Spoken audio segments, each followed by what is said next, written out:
We have beliefs within us that are just too hard to remove, and they may have come from traumatic experiences. Let's learn how to put it in a box.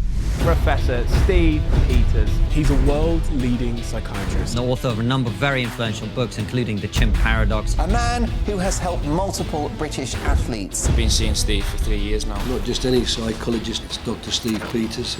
I'm a person who wants to help people. I started working with Chris Hoy. I went undercover to the Athens Olympics so we could make sure that he got his gold medal, and Ronnie O'Sullivan. The emotion that that guy was getting at that point must have been so unpleasant that partway through a world championship, he shook hands and walked out. So in Ronnie's case, what do you do? So the very first step is, Oh, really? and that is what winners do.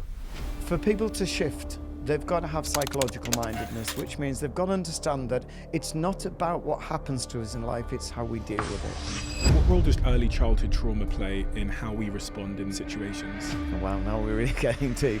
Before we're even born, the emotional memory is starting to react to that trauma. Your parent might suddenly say, oh, you're just an idiot. But something might have happened just before that where you've got 1 out of 10 and you were bottom of the spelling test. And the two together get emotionally tangled, and that then damages the circuits. So you get people often who have very low self-esteem.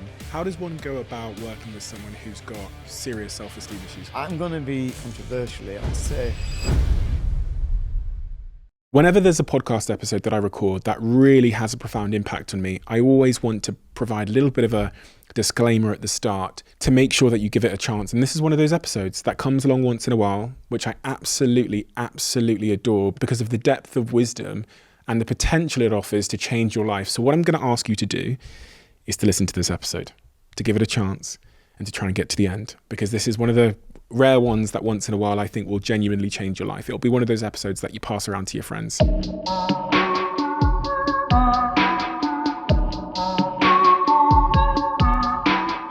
Steve, how would you summarize your professional, academic bio and experience?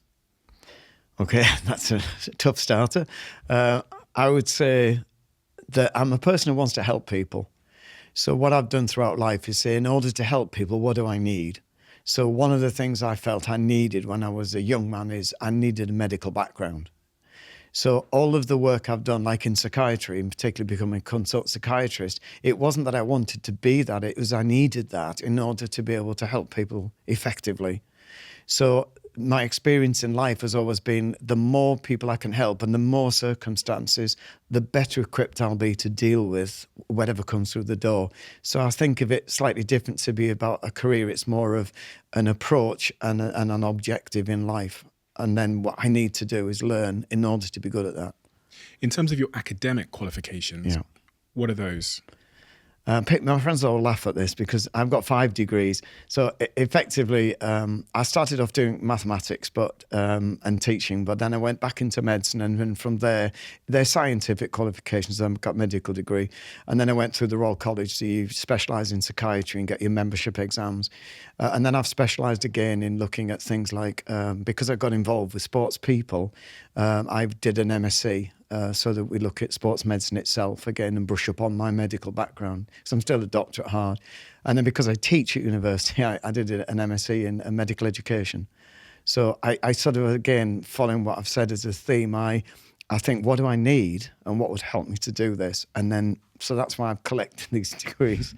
So that is my academic background. And then in terms of experience, what give me an overview of the sort of plethora of experience you've had practically working with people in different contexts and industries? Yeah, I mean, I went through medical training and then you do your routine jobs, so your meds and surgery and so on, and I trained in general practice and then went into psychiatry when I hit psychiatry as one of my disciplines during training for GP. From there, in psychiatry, you look across a vast spectrum. You select your job, so I covered general adult psychiatry, then I covered old age psychiatry, child psychiatry, learning disability, and adding into forensics. So when you've done all that kind of training experience, then you start to really specialise. And initially I was going into specialise in old age psychiatry. I felt what the service at that time, was a long time ago, was quite poor for old age, and there was very little research. It's before Aricept, so the anti-dementia drug came out, and I wanted to go into that field, but by virtue of the fact I'm a teacher, I got a post in sort of teaching in university alongside clinical work. And that meant really I needed to do general adults. So I then set off in general adult psychiatry, did a lot of clinical work, 20 years in the NHS, but progressed because the difficult cases are often personality disorders and how you manage them, and particularly forensic style, so psychopathic, colloquially called. We'd call them dissocial personality disorders. How do you manage these people? So I ended up becoming, by default, a specialist in this field, and then ended up working in a secure hospital, working with people under the Mental Health Act who are detained, who've transgressed the law. So then you go into the legal aspects of how we deal with people who have transgressed the law and are now held under the Mental Health Act almost indefinitely. When you try and obviously get people back out of these secure hospitals if they're safe to come into the community. So that in a nutshell is how my career developed. So you end up with a vast experience over the last 40 years, and then hopefully you can pull on that experience when you're working with everyday people. Working with everyday people. You ended up working in the field of sports. Yes. Which seems less obvious as a path for you to take based on your, based on your experience before that. Didn't seem like you were really aiming intentionally at working in sports. No, not at all. I'm not a sports fan. I'm a people fan, which means where people choose to work, then I follow them and I've got to learn their world. So obviously you've got sports specialists, sports psychologists are the specialists. I came in a bit left field. I was in forensics at the time, but I was still teaching at university. One of my previous medical students, I teach medicine, went as a doctor with a cycling team that was working for the Olympics. So I knew nothing about this, and he called me. He's an excellent student, but he wanted an opinion on somebody who is professional who was struggling mentally. So I came in just to give an opinion and work with this guy. Now, I can only name people who've gone public, so I can't give names. And he excelled. And then I can name the next person. At that point, I was introduced to Chris Hoy. And Chris, an amazing guy, absolutely amazing. So really, it was an easy bit of work to do to help him to get his mind to do what he wanted to do with his mind. He went off. I went undercover to the Athens Olympics. He asked me to go with him so we could make sure that he got his gold if I could contribute. He got his gold medal and then said, really, I want you in the team. So I didn't go for a year. And after a year, I was convinced. I was working with Vicky Pendleton, and I knew that needed a bit more work. And she's, again, an amazing person, great people to work with. And so I then took the leap. I mean, at that point, I was heading towards retirement then. So that's well over 20 years ago now. And then from there, when I worked with them, the swimming team came in, British Swimming. And then it was just a cascade of all the teams. And so I started working across the Olympic teams and then went off to Beijing Olympics. And it just, gained momentum. And I just got this reputation, well, this guy can help you mentally. So I work alongside the coaches. Obviously, they're the people who take them to the front, and I do the mental side of it. So it wasn't a planned route in. And I still do all my other work. I still work with the public.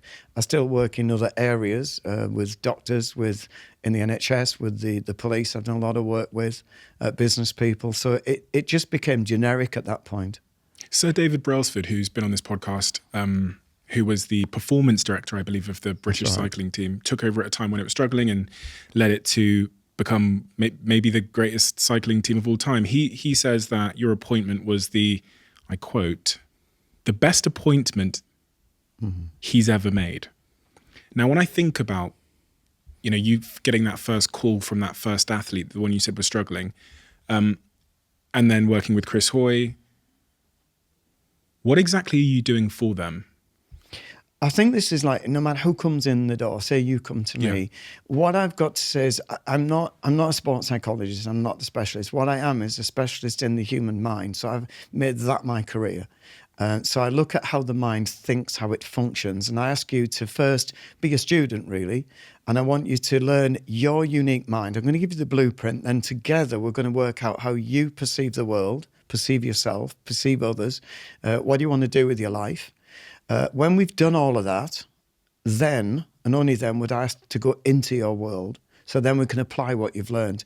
So it was interesting that two people I worked with who were public again were Vicky Pendleton, who was probably still the world's most successful female sprinter on the bike, and then Ronnie O'Sullivan in snooker. And both were interviewed, and they both said that to the press. They said, he did not take us to sport. He took us to ourselves and worked with us as people. And so that we got in a good place. Then we went to sport. Then he said, right, what is it you're choosing to do with your life? And then I have to learn then, because obviously if you take me to your world, I don't know your world. So I've got to go in there and learn what it is you're experiencing, how you're interpreting it. It's a teamwork, and then I have to test things out. So that's basically what I did when I started working with Chris Hoy. I asked him what he was wanting to do, what was he finding easy, what was he finding difficult, and then try and work out what I felt he needed to do and how he managed his mind. And then I keep pushing this point. It is a skill. You've got to acquire it. So I don't have, other people might be able to do a process. I can't do that. What I do is ask you to work with me and try things out where you're gaining a skill. For example, a skill of recognizing whether your emotion is actually helpful or unhelpful, whether you can remove the emotion or need to work with it, or whether you can actually just dismiss it and learn how to move yourself on. And so it's a skill to be able to recognize things and then know how to deal with that particular thing that you're experiencing. Could you give me a case study from one athlete you've worked with? So that will allow me to work through that process of first identifying the emotion, potentially working on whether it's positive or negative, how it's serving me, and then how you might, with your process, lead me to a positive outcome, a productive outcome. Well, I'm going to pick Chris Hoy and Ronnie O'Sullivan on the grounds that both of them are very public about working with me, and they put out what I'm about to talk about. So when I worked with Chris, what he was saying, he was doing the kilo at the time, which is 4 laps on a bike, but it's very similar to doing 400 meters, where you've got to get the pace judgment right. If you go off too fast, you burn out and you won't finish. And if you go off too slow, you'll never get the ground back. So it's a really tough event. So in the kilo, I had to learn that, which wasn't too hard because I'm familiar with 400 meters. So, and then when I did that, I have to test out what his beliefs are. When he sets off on the bike, where is he putting his focus? And that's what Chris was saying is, when I set off on the bike, my focus can be distracted and it will drift off, and I might start thinking about what other people have just done when I'm watching my competitors, or am I going fast enough? And you start to do an analysis. Now, in his particular event, what I said to him is, it's not going to help you to do an analysis in this event. Some sport it is, because you have a breathing space where you can analyze and then get back into what I call computer mode. So he needs to program his mind to have a fixed leg speed, a fixed markers on the track, so that he's not thinking at all. There's no analysis. That was my summary of it. So we tried that out. So when he went to the Olympics, everything was completely learning to switch off any thinking and analysis. And that's not easy, easier said than done. But we practiced this. So on the holding camp, which there's like a 3-week camp before the Olympics, I went to the holding camp in Newport with him. And every day we practice this. So we do 20 minutes of him learning to focus. And then we had specifics on the bike for when he got on it to do this kilo. And to me, he was an excellent student, clearly. He committed to it. And he would say then that when he got on the bike and he went round the day of the Olympics, he forgot where he was until he passed the line. So to me, that's like you're in complete focus mode. So again, credit to Chris. Why is switching off his mind in such a way, or focusing his mind in such a way? Why is that? The neuroscience is complex, so I'm going to cut corners and do it very black and white and simplified. Okay. It's complex, but in a nutshell, there are 3 systems in your head, keeping it very simple. It's much more complex than that, but simplifying it. One of the systems will help you think very logically, and I call that the human system. It thinks logically, but it's very slow. Which means if you operate with a human, your body and your reflexes will slow down because you're analysing as you go along, and it slows the system, so you're more pensive. So that's really good in certain circumstances, but it's awful in fast-moving sports. So if he goes into that, it's very likely he'll slow down. It's not going to help him. If he goes into the second system, which we'll probably come back to, the Chimp system, this is a primitive system which thinks. It's more than just a reaction, an impulsive system. It thinks. When it moves, it can move at speed, but it thinks emotionally. So this is the part of his brain that will think thoughts that are not helpful, such as, should I go faster at this point? And then it may make a decision to go faster and burn out. So that would be crazy. Finally, the third system is a computer. It just needs programming. The key to the computer, particularly in sport, is it moves so fast. It's approximately 20 times quicker than the human system to execute, and it's about 4 times quicker than the chimp system. So if you get into computer mode, particularly in fast-moving sports, it doesn't analyze or think. It's automatic thinking. So it works with keys like a computer. Is that the autopilot? Exactly. It's an autopilot. Okay. You're programmed. It's a behavior that's programmed in. But So when I came down the stairs to see you today, I know the route. I've done it 100 times. Yeah. So I was holding my iPad, but I was on autopilot as I came down the stairs and walked. Your body knows what to do. You don't need to think. Whereas if we put an obstacle in there, then it will stop. Okay. Because it doesn't know what to do. It's not programmed. Okay. But you'll have to think then. Is the computer where our habit system? It's habit formation, yes. All three do work together, but the computer is one that just blots out the other two, or if they go silent, it can operate. And it's the computer that drives us to work, or like you say, it goes on a familiar track. But it can also generate automatic thinking. Okay. So when you meet somebody, your chimp may start to think, is this person going to like me? Am I going to come across okay? Or it could give you anything. Whereas the computer system is automatic. So if you've programmed a belief that everybody loves me, then it's much more likely when you meet people, you're going to be very open and your body language will be positive. If you have, I'm being severe, obviously. Of course. If you have a belief nobody likes me or I'm not as good as everyone else, which unfortunately a lot of computers are programmed with that, then whenever you meet someone, you're on edge.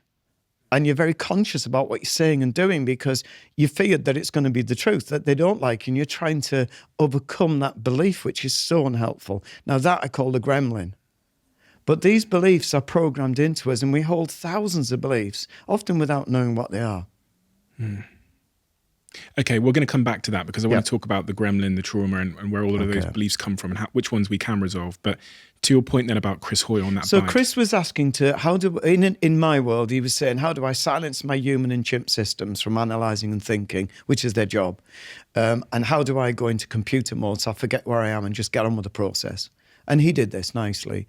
Ronnie Sullivan wasn't in that place. And again, Ronnie's given me permission. He keeps saying, tell everybody everything, but I won't tell you everything. A lot of stuff is behind locked doors. So he's a great guy. I love Ronnie Sullivan. We've been friends now for over 10 years. So it's a privilege to work with him. He's one of the hardest working of my students. And he's saying to me all the time, he rings regularly. So I've spoken to him already yesterday. So we talk. But the key to Ronnie was his chimp was so active in being anxious about how he came across, whether he'd perform well, what people would say, how well his rivals might be doing. It was just giving him what is natural and healthy, but extremely unhelpful. And that was creating very anxious moments. So before I met him, I had a look because I didn't know anything about Ronnie or snooker. And I went online to say, can I see some YouTubes of him? And I saw him hitting the white ball with the cue stick. And I thought, well, obviously that's not the right thing to be doing. And I saw him walk out of a competition, which distressed me. You know, I didn't know the guy, but I thought, wow, the emotion that guy was getting at that point must have been so unpleasant that partway through a World Championships competition, he just suddenly stopped, froze, shook hands and walked out. And I just thought, you know, when I saw that, I definitely want to help this man. And we went back and actually looked at that incident and I said, what was it? And I love this. And he challenged me at the beginning, but after about an hour of chatting, he said, I get this. Because on that incident, he said to me, there was this voice sort of saying, just go out of here. You don't have to be. I don't want to be here. And he said, and I'm saying to myself, I want to play snooker. I just want to enjoy the game. And this voice got more strong, saying, right, hit the cue. And he said, I hit the cue ball. And he said, I'm walking out. And the voice is still going, right, just keep walking. We're out of here. I can't deal with this. And he said, now I get it. There were two of me. There was me trying to do what I want. And there's this voice, which I couldn't manage at all. And I couldn't stop it doing what I wanted to do. So once I explained the model to him, and the model isn't for everyone. It's for those who can relate to it.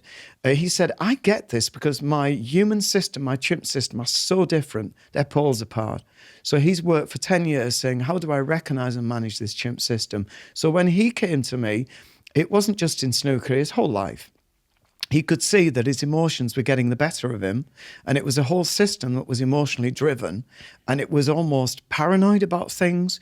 It was defensive. It was making him feel vulnerable. It was giving him anxiety, and it's a really powerful system. So it varies in person to person. Some people have very simple chimp systems which are not that strong, and others, most of us, have chimp systems we really recognise they're there and they mean business. And they give us emotions which drive us to do things, make decisions, have behaviours that often are destructive, not just unconstructive. So in Ronnie's case, what do you do? Right, we started again to recognise the systems and say, right, let's just start, because again, I try to take people through a series of steps rather than just throw things at them. And so the very first step is let's define who you are and let's define what your chimp is like. So we recognise, because everyone's unique. So I can't tell you who you are, know what your system is. I'll give you general things like this system is impulsive, it doesn't think of consequence, it's quite emotionally driven. When we're tired, it takes over. And people generally start, I get that. So neuroscientifically, that's what happens in the brain. So how do we start to recognise the difference? And then when we do, let's start simply to say, what is it that's prodding my chimp into action? And this is where it gets a little more complex. The chimp system can just react. So if I, for example, you're friends with me and one day I just shout at you for some reason and get annoyed, and your chimp system is most likely going to shout back. But if it believes I'm not as good as other people or I can't cope, it's likely to go quiet and feel very intimidated and hurt. So again, we have to work out what your chimp system is doing. But on the other hand, the chimp system, the neuroscience is, it always turns to the computer and says, what beliefs do I hold before I make my decision? And this happens in a fifth of a second. So let's say you're about to shout back at me and your chimp looks into the computer, and one of your beliefs, I don't know what they are, might be, if you shout back at people, it makes you look foolish. Yeah, well, I can tell you what my beliefs are. Right. And I can tell you where they came from. So my parents my parents had a very loud shouting relationship. I've never shouted in my life because of that. Because I learned firsthand. So what's your belief? My belief is that shouting achieves nothing. It's harmful for both parties. You lose when you do it. You're not heard when you do it.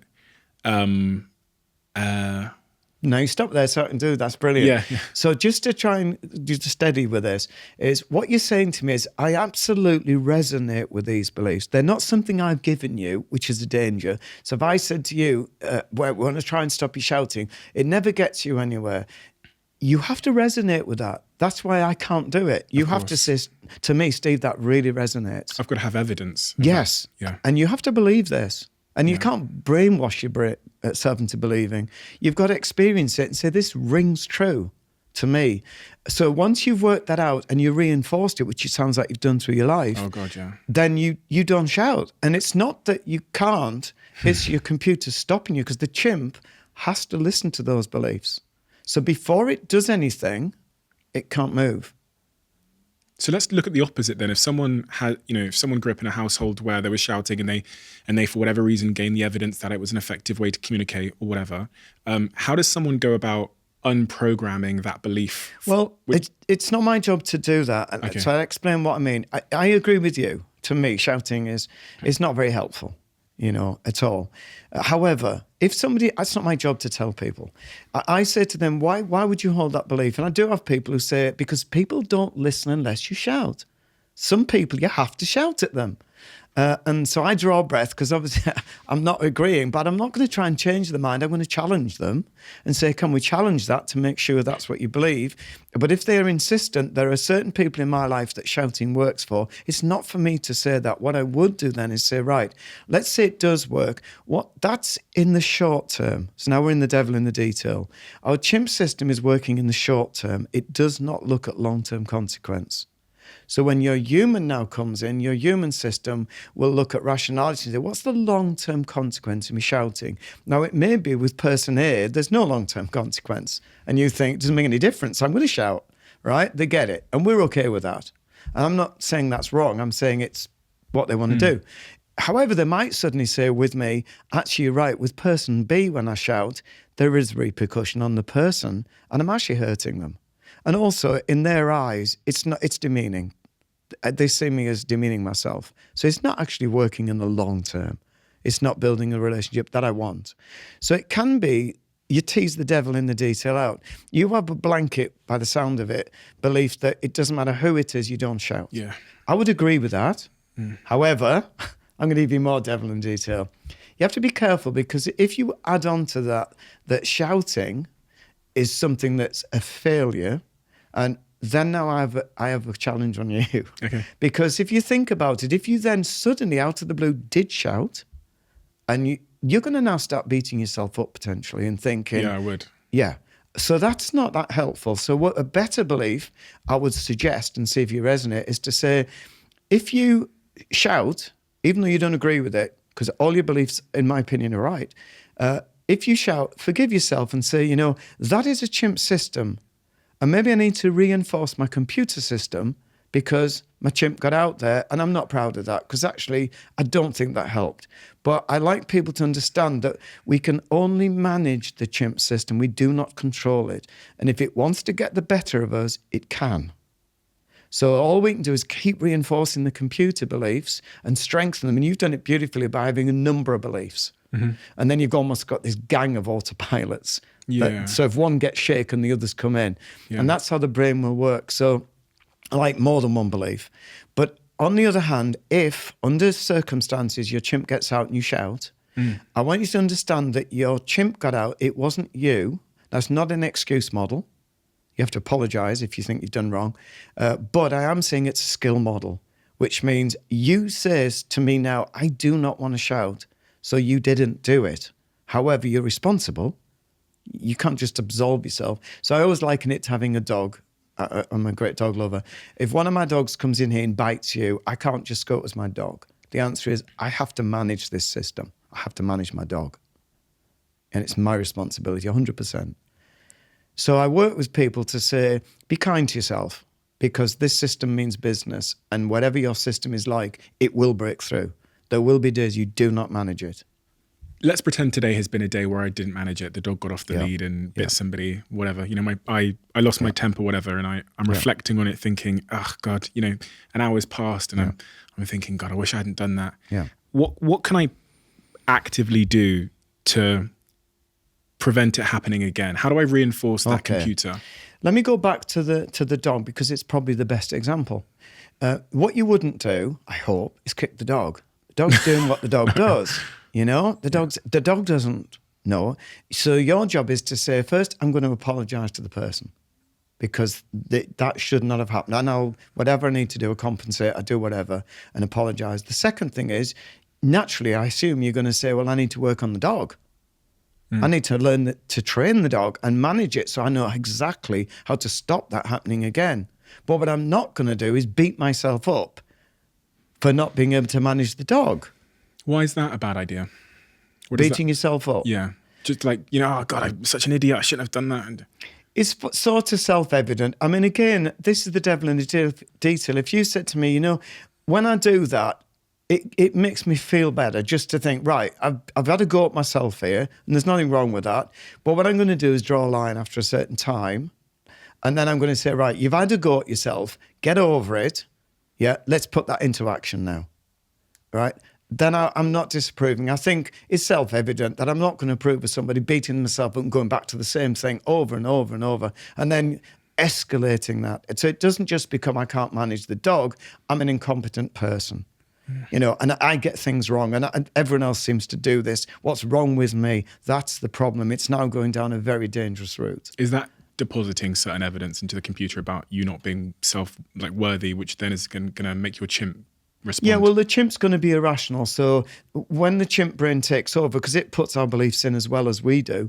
So for example, with the dog one, it will expand on that and say, well, there's something wrong with me. So let's go to you. You shouted, and then you start saying, I'm not a great person, because my belief is great people shouldn't be doing that. And it's okay giving an excuse in, that was my chimp, but it's not good enough. And I can't allow it to happen again. And I've done damage to this person irreparably. And now you can say, it's starting to escalate, and you're putting all these beliefs inside your system. So there are going to be unconscious beliefs that you're carrying with you. So then you go and meet some friend, and those beliefs might come straight in. Am I going to damage this person? Am I going to say something stupid again? Am I going to lose it again? This is all really destructive and unhelpful. Sometimes I find it difficult to apologize. Specifically, when you're like in the heat of a situation, you might have had an argument with your partner or whatever else about something tiny. Yeah. In that moment, sometimes I find it difficult to apologize. I think I've gotten 10x better. I'm thinking about the last sort of confrontation I had with my girlfriend. And in fact, all I did was listen and then apologized after she'd finished speaking, because I genuinely was like, I completely understand. But I think sometimes over the last 10 years, I just think, why didn't you what is it that's preventing you from just saying, especially when you've done something which isn't in line with who you want to be or how you want to behave? Why didn't I just apologize straight away? What is it? I've got to make a guess, because like I said, everyone's unique. So if I'm working with you, I'll say, well, again, we're looking at what beliefs you're holding is. Do you think apologizing is something that's strong or weak? It's a good question.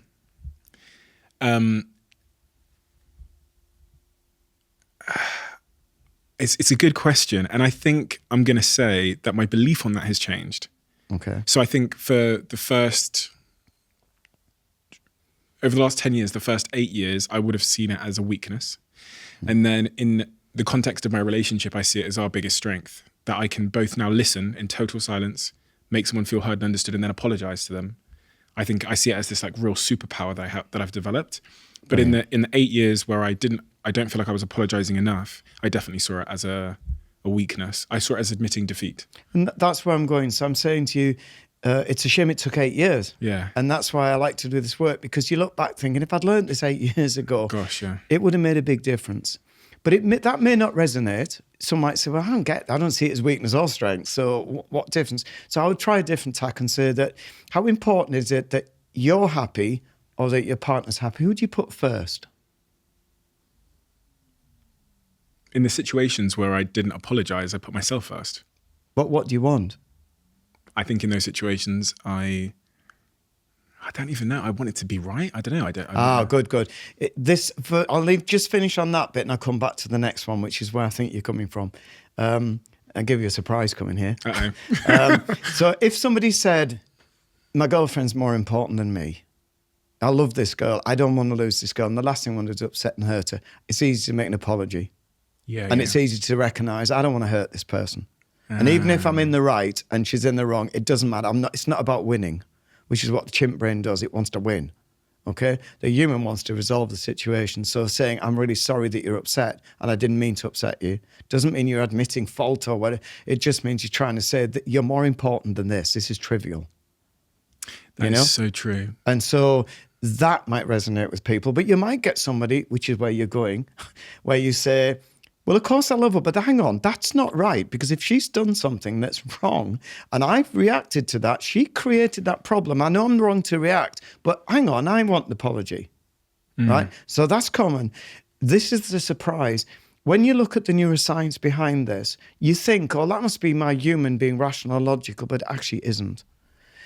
When we look at, and this is why I called it the chimp system, when we look at chimpanzees, they operate with the chimp system. They do have a human system, but it's quite primitive, which is where I got the analogy. So I looked at the great apes back in the 1990s, and a publication came out in 2018 for the people who are academic, to show the chimpanzee and human think very differently to the other great apes. We're very different. There's a different way of approaching things and interpreting. So we do have the same system with chimps. So that chimp system is the same. And the way it works is on fairness. So experiments with chimpanzees, and I'm sure you find them on YouTube, where they do unfairness to chimpanzees, and even basic, like capuchin monkeys, demonstrate the same thing. They must have fairness. So whenever we demand fairness, we're actually operating from a chimp system, which is emotionally based. The human can accept unfairness. The human gets over it and says, get a life. Stop trying to deal with trivia and get fairness. But our chimp system demands fairness.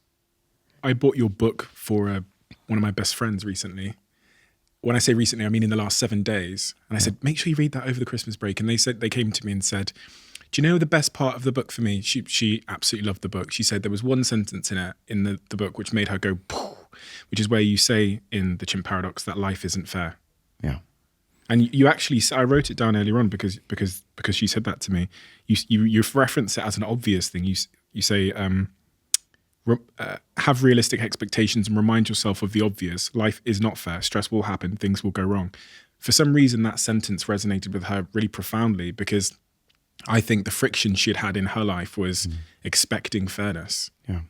And that, I'm pushing my next book now. Oh, this is, this one's... A Path Through the Jungle is a step up. No, it is. The reason I did that one was to try and, this is exactly what I'm saying. I threw all that lot out as the Chimp Paradox to say these are concepts. And she's giving what I've experienced doing talks over the last 20 years now to the public and various organisations, is people come out of that and everybody picks something different. It's what resonates with you. So had I been working one-to-one with her, I do this like fishing expedition to see what's resonating, and then we expand on that.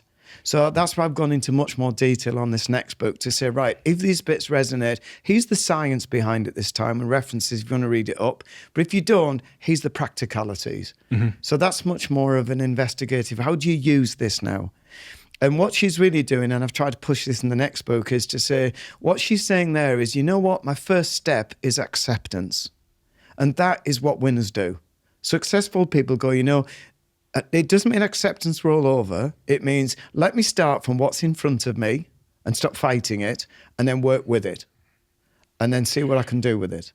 Whereas when you look at the chimp brain, which generally is not as successful, can be, what it does is it says, I don't want what's in front of me. I want it different. This is not what should happen. So it spends its time getting aggravated rather than accepting and moving straight into plan of action. So we often spend a lot of time agitating about what's happened or what's in front of us instead of saying it's happened. One of my favourite podcast episodes that I recorded with a guy called Mo Gaudat, he said to me, we're unhappy when our expectations of how life should be going are unmet. Well, that's why when I've gone in, let's say in the new book, I've tried to say, how do these systems approach life? What I've explained in that is the chimp system writes the script first before we leave the house. So it will say things like, I'm going to drive to work today and I'm going to get there in 30 minutes. There'll be no hold-ups. So you can imagine the second there's something in the way, it explodes because that's what it does. It reacts. Whereas the human system doesn't.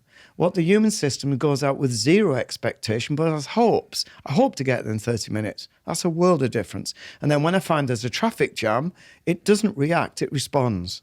So the two systems are very different.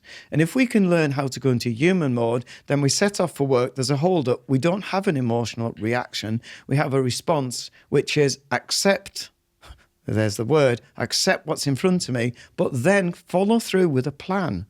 So in the book, I always say, first step is accept, but immediately say, right, what's the plan? Because that's what humans do. The human system wants solutions.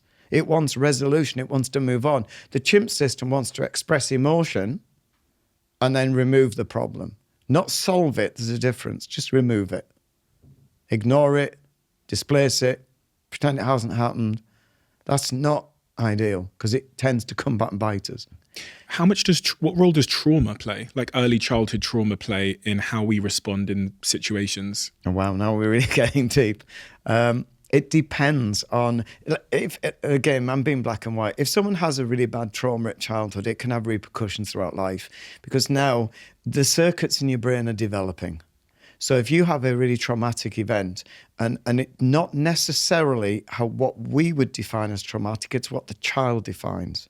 So I'm being a bit facetious here. For example, if it's got its favourite sweets and somebody steals them, that could be a traumatic childhood event. At that moment in time, the impact was so significant that it has repercussions. It's damaging the circuits. It might, for example, perceive that as nothing in life is safe. Anything I have can be removed. However, most children get over it in seconds.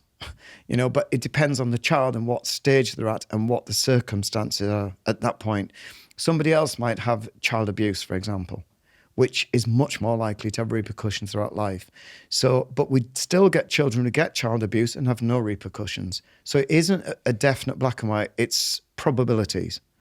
Is it, the way that I've come to understand it is almost like we're wearing our own sunglasses, which is a metaphor for like interpretation. Yeah. So me and my brother, we could be identical twins. We go through the same experience, but we're wearing different sunglasses. Yeah. So we interpret that experience differently. We deposit evidence about what that experience means into our computer. Yeah. You're absolutely right. And it all hangs on, for example, somebody like your parent might suddenly say, oh, you're just an idiot, but something might have happened just before that where you've gone to school and you got 1 out of 10 and you were bottom of the spelling test, and you've come home and then your father, you've done something at home and made a mistake and he says you're an idiot. And the two together get emotionally tangled. And that then damages the circuits. Whereas normally, if you come home, you just got 9 out of 10 for the spelling, come top of the class, and he says you're an idiot, you just bat it off and think, well, I got 9 out of 10. So therefore, the brain doesn't pick it up. So again, I'm trying to give examples where it's so complicated. What I would say is it's hard to find these because they happen often very young in life. And the emotional aspects and our memories emotionally and how we formulate things have about a 3-year start on the human circuit, which doesn't come in for 3 years, approximately. So that's why we have no memories of childhood. We can't remember before the age of 2 because it's not working. So our emotional memory begins in fetal life. So before we're even born, the emotional memory is starting to work out what trauma is and react to that trauma. So we react to the mother's heartbeat, for example. And again, every fetus is different. It's on the spectrum. And then we follow that through, and therefore the machine can be damaged early in life. It can be damaged at any point. And then we have something which I've then tried to determine, give a terminology of a goblin to. So a gremlin is a belief or an experience you can process and actually get rid of. Whereas a goblin is something which is really damaged the circuits. So you get people often who have very low self-esteem, and that's going to continue throughout life. Now, I'm certainly not saying we shouldn't try and get rid of that. Generally, we can. But it could be they always have moments of low self-esteem. And what they need to do is accept they're always going to appear, but I'm going to have a way of dealing with them and then getting back onto a much more positive footing. So sometimes we have beliefs within us that are just too hard to remove, and they may have come from traumatic experiences. What I'm saying is I'm not rolling over and saying, oh, well, this is damaged goods. I'm saying let's learn if they do raise their heads, let's learn how to put them in a box, stop them from having impact in my life today, and then work forward from that. And again, that's a skill to do, and it just needs people to learn how to do that. So we can take down gremlins, but we can't. Goblins you have to accept. And the reason I brought that terminology in is, sadly, I've seen over the years when I've been in my educational role as a doctor, I've trained doctors and clinical psychologists, nursing staff, to how we deal with emotions. And what I've seen distressed is when you get well-meaning therapist of any kind, and they're trying to change something that can't be changed. And you have to say, the circuit's damaged. And rather than try and change it, let's learn to deal with it in a very constructive way, but not put that pressure on the person to do something which we're probably never going to achieve. So I'd always say try. I'd always say let's try and process an event and let's try moving on. So they remove it. So great if you can get rid of low self-esteem. But if it keeps raising its head, let's say stop putting pressure on that person and work with it. You still try and remove it. So, but there's a point you say to them, look, let's accept it, but let's not let it take over. Let's learn how to put it in a box. So it's a bit like a virus in a computer system, exactly the same. We accept it's damaged, but we can box it in. And if it does raise its head, we mop it up again. It's interesting because from doing this podcast, I used to believe that your traumas, those early experiences that define you and the evidence it creates all of them could be eradicated with like some form of therapy or treatment. The more I've done this podcast and sat with exceptional people who have exceptional stories and some, in many cases, have exceptional traumas, I've gone the other way and realized that even if they've had all the therapy, they've gone and done ayahuasca, they've had whatever they've had, it's still some traumas, some of the deeper, earlier traumas never seem to disappear. And so my stance has changed. And in recent podcasts, I've been saying that there are instances where some things it seems like people just can't overcome certain things. Is there a age group where goblins, the traumas that we can't seem to overcome, the evidence or whatever it is, the damage to the circuitry, does it tend to happen earlier? Yeah. The younger we are when we're developing the brain keeps developing up to the age of around 30. So it's young to me at my age as anyone under 30. Okay, so I'm 30 now. Right, you're just about done. Okay. All right. So some people finish, we know that mature is the final sort of like bits to the brain mature, which is actually the rationality. of the brain. It matures around 25 to 30, but there are quite a lot of, particularly more men, who keep going to around 32. But by then you're out of the oven. So wherever you've got, you're finished. God. I agree with what you're saying is then you accept this is the way my system is. So let me manage my system instead of trying to make my system do something it can't do. So I hope I'm not coming across saying let's roll over. I'm not saying that. But the reason that I did it was they're also the therapists. It's really hard for the doctor, the nurse, the psychologist. It's really hard to see them struggling to try and change something or help someone and it's not working. That can damage them to think, what's wrong with me? I've seen it. Yeah. Oh, right. I've got a friend that's a therapist and I've seen her crying because she couldn't change something in one of her patients. Yeah. And that's why I brought this out and said to the therapist, look, stop.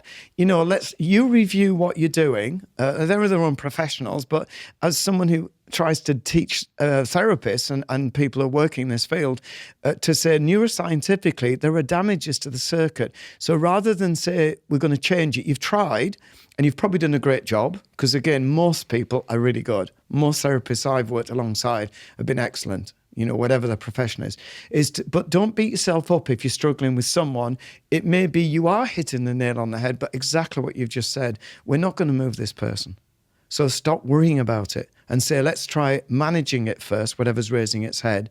And then if we manage it, then we might still try processing, but now we're not defeated. I have to say that's great advice for therapists, but it's also just great advice for someone in a family unit or in a relationship who has a partner or a loved one who is struggling with something where the circuitry might be irreparably damaged and they're destroying the relationship with that person because they're trying to change them. Exactly. And the devil is in the detail again, because there are other elements to this. Because another factor is time. We know that the brain will try and repair itself. Even of emotional scars, it will try and do that. So there can sometimes just be time. So we know, like in grief reactions, you have to allow the brain time. And the brain will process things in its own time. And that's a piece of string. Generally, in a serious loss or change of job or relationship gone, or you've lost someone because they passed on, usually we say around 3 months is intense, then 12 months is still bad. But some people, it can be 10 years, and there is no normal grief. There's just normal grief for you. And then if it gets stuck, then again, this is where the clinicians will come in, if you have pathological grief. And this can be due to anything. So it's often a belief system, again, in the computer that's stopping you being able to process something. And on that point of low self-esteem, seems to be incredibly common. Yeah. Confidence issues, low self-esteem, people believing like they are not enough. I remember I sat with a therapist called Marissa Peer. Yeah, Marissa Peer. And she said, do you know what, Steve? I don't think I've had a patient come to me that believed they were enough. Whether they're an Olympic star or they're a business person, at the heart of them, there was some kind of sort of deeper self-esteem issue. How does one go about working with someone who's got, clearly serious self-esteem issues, confidence issues? I'm going to be almost paradoxical here and controversially almost, is to say, if you look at the neuroscience of our brain and what it's trying to do, the chimp system is naturally and healthily low self-esteem. That is the natural chimp system. And we see this not just in our system in humans, in chimpanzees. So the fear that they're not up to it is inbuilt. So if you have a fear that you're not as good as other people and you've got low self-esteem, and then you start searching for evidence, and you'll find it, because if you compare yourself to anyone who's excelling, you found it. That is the chimp system trying to help you. It sounds paradoxical. What it's saying is, don't put yourself in a vulnerable place where you beat your chest and say, look, I'm strong, because you could get attacked. It's better to keep your head down, wear a tin helmet, and hope it goes away. So that's how the chimp system works. So I say, if someone comes in with low self-esteem, the first step to me is accept this is absolutely healthy and natural, but it's unhelpful. So it's natural and healthy. So celebrate, you've got this amazingly healthy machine, but what it's giving you is unhealthy. So what you say is, well, why would it give me this? And the answer is so that you don't get shot down. You don't put your head up. But that doesn't mean you can't start saying, right, well, what can I do to gain self-esteem where it's reasonable self-esteem? And then you start saying, for example, don't compare yourself to others. It's not a healthy thing to do. Even wild chimpanzees do this. They have a hierarchy and they will compare. and they'll jostle for position. So we're built to do similar. We jostle for position. And sport is one way we see it blatant. All right? And we enjoy that, provided we retain it as sport and not start going self-esteem on it. So we muddle the two up. And again, in, say, the typical everyday person. Social media. Yeah. Oh, well, that's a disaster area. Because again, what our chimps do is they want to be loved by everybody. Oh, gosh. And the evidence is quite strong that if I am your friend and I like you, okay, and then you've got another friend who is not keen on you at times, and you'll actually give more attention to the person who's not keen on you than me. It's facts. And that's what we do, because our chimp is based to say, I've got to be loved by everyone. So you just say, well, Steve likes me, I'm not going to bother with him. But if it's Brian or whatever, I'll try and curry favour. And you try and please these people. Yeah. And if you look, it's really unhealthy to do that, and it's not rational. Instead of saying, let me create a world, because I'm not going to work with my chimps, I'm going to be a human which says, I value my friends who I want to invest in, who do respect and love me. They're the people I'm going to give my time to. And people who find me a bit, maybe not so good or don't like me, well, that's up to them. They're not in my world. They're outside my world. So if we look at that, that's how the human system works. It builds its own inner world and says, this is how I'm going to survive the world. But social media can be a disaster, because then we look to see, well, who doesn't like me and what comments, and we give them undue attention. And that's a natural, healthy thing for your chimp to do when it's trying to get everyone on side. But it's a ridiculous thing to do, and it's unhealthy. Is that because the chimp cares about status? Yeah, Status because is in linked to a survival. troop, and again, not everything that chimpanzees in the wild do refer to us, but some things do overlap. And we find that a chimpanzee will always try and curry favour with the powerful chimps, because it doesn't want excluding. Excluded chimp is in trouble. I mean, it is going to die, because it's unlikely another troop will take it. And it's likely a leopard will get it. It's got to sleep sometime. So, but if you think of us as humans, we tend to see this. So you particularly see in teenagers, they try and make everybody their troop. So anyone who's rejecting them is fearful. And to the chimp, it's life and death. So to our inner system, which is chimp driven in the same way, emotionally, if we get rejected, we could be kicked out. And we know that if you look at the neuroscience of the brain, particularly in teenagers, it's extremely sensitive to peer pressure. It's built at that point to start forming peer groups. So if somebody says, I don't like your hairstyle, I don't like your socks, or even worse, I don't like you, then that can be extremely damaging to the circuits. That can create damage. So we have to try and get to young children and say, right, we need to teach them, you don't have to please everybody. You please people on your terms with your morals and your values, but you self-assess. You decide whether you're good enough. You decide what's important to you. But if we don't teach them at young stage, as a teenager, we go outside that, and then social media becomes extremely, extremely dangerous. You see that in schools. I went undercover in a school, and it was funny. I was on the playground and I was looking out, and I saw all of the boys had the same haircut, this kind of weird mullet thing, and all of them had the Under Armour backpack. Yeah, I couldn't believe it. I was like, they're identical. This group of 20 lads who are all together, perfect mullets, and this Under Armour backpack. I think at the time when Anthony Joshua, who was the great boxer, was an Under Armour ambassador, I think the brand was becoming really cool. So, and that made me think about how we seek to conform so much at that age, and how much I did. I was wearing the skinny jeans, if that was in, and the Fred Perry top. Then I was listening to rap music, and then. But I think that's really important to do, isn't it? Because again, if we got a child who, under the age of 10, wandered away from parents and didn't really care, that's very disconcerting. They would be able to build a community, right? The child should be dependent on the parent. Right. If you get a teenager who's outside the peer group, we start getting concerned. It doesn't mean there's something desperately wrong. Some people are more isolate than others. It's on a spectrum, but it is worrying. So you like to see teenagers together, but in order to be accepted, you've got to have common ground. So our chimps always look for common ground or common experiences. So if I wear orange socks and I'm the gang leader, then you wear orange socks, and now we're all on orange socks. And if I suddenly decide they're out, then everyone starts wearing them. That is pretty healthy as a teenager because they're peer group bonding. We hope they go through that stage into what we call individualization. So around 17, neuroscientifically, the brain does change almost to the day for most people. So by 18, 19, we're starting to individualize. And that means we decide whether I want to really wear orange socks. Yeah. We get individual identities. However, again, a lot of research, obviously it's contradictory at times, but most of it shows that around that age we have the leaders come out, which is about 1 in 4 people genetically are going to individualize and decide, I'm just going to set my own agendas and I like what music I like and do what I like. But about 3 in 4 are semi-dependent throughout their lives. So they'll always look to some strong figure to bond with them. And that tends to be a bit insecure.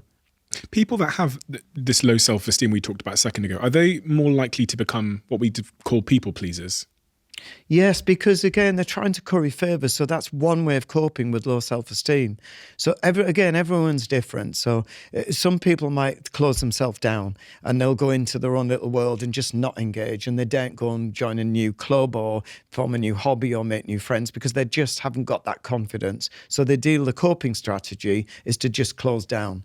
And my answer is, as long as you're happy with that, I'm not going to dispute it. But if you're not and you want to get out, let's get you out there. But everyone has different coping strategies. The next one you've mentioned commonly is to try and please people. Never say no, always say yes. Make sure it doesn't matter how much it puts you out. Never speak up. Don't be assertive. It's critical not to be assertive. So this is their chimp system saying, if you do all this, people will like you more. Sadly, the reality is they don't. People like assertive, confident people. They don't like people who suck up to them. Tends to be then there's a real danger. Now I'm going into forensics. Somebody who's in that position where they're desperate trying to please is really vulnerable to abuse. So they're going to get someone who finds them and then they'll use this against them. And then it really is dangerous. So when you look at that, my gut feel as well as logic would be to get them out of that and say, look, be very careful. If you're going to lean on someone, don't lean on them by trying to please them. Lean on them as a friend who's there to look after you, that's building you up, not controlling you. Is that what you tend to find in abusive relationships? Yeah. There's usually very low self-esteem. I mean, years ago, when I did a lot of work in general adult psychiatry and hospital medicine, I would see quite a lot, not just women, but mainly women, who would have such low self-esteem that they would subject themselves to someone who was really abusing them. And there was a book out at the time, which I used to recommend, which I think is excellent, written by a woman, and it was entitled Women Who Love Too Much. I read through this book and I thought she'd written it, in my opinion, it was excellent. So I used to hand them that and say, I think this is better than me as a man trying to help you to get self-esteem. I can do this, but I think if you understand where she's coming from, and she said exactly what you're saying. She's saying, you know, the reason you're clinging to these guys is because you have such low self-esteem. You're actually saying to them, give me my self-esteem, and they're abusing you. So you've got to build your self-esteem. You're right. But there are lots of ways people do. Some of them are not so blatant. So some people don't recognize they've got low self-esteem until you point out, for example, they just don't know how to be assertive.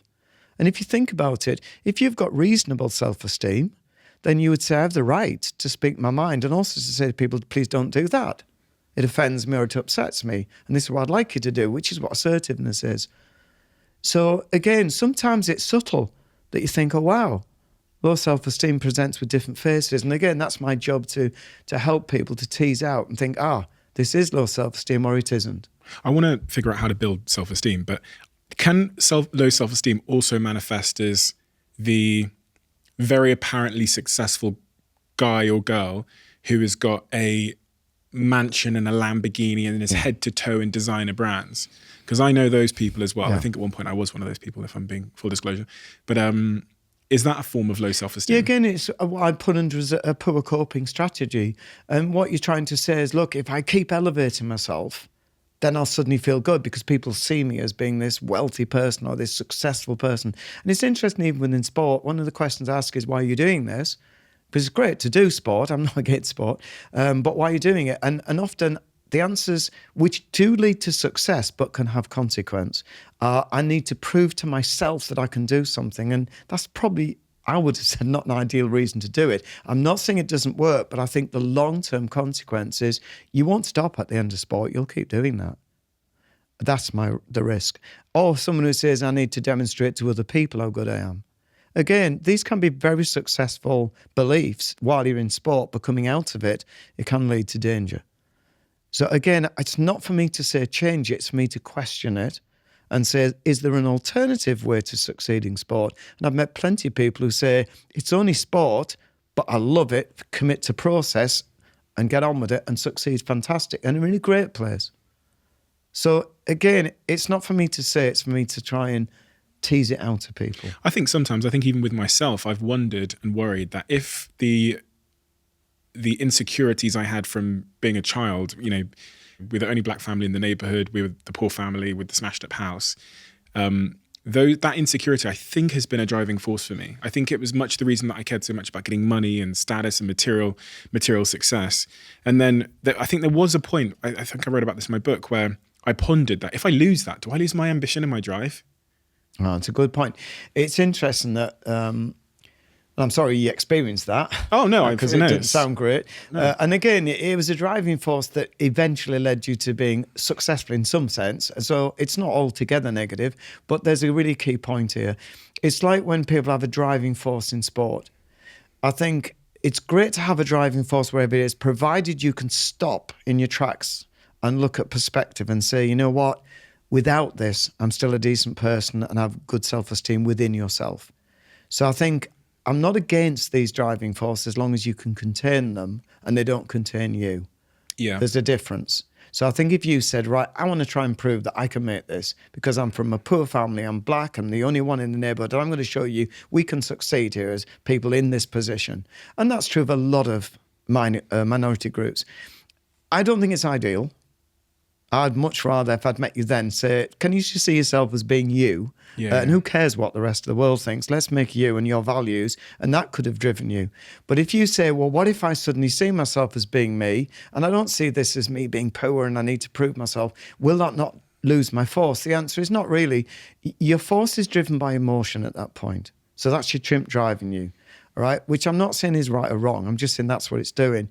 But is there a way the human can drive you? And the answer is yes. By your values and saying, I'd like to do things that I think are really valuable to me. And it could be, I want to earn money and I want to help other people and I want a good life. There's nothing wrong with that.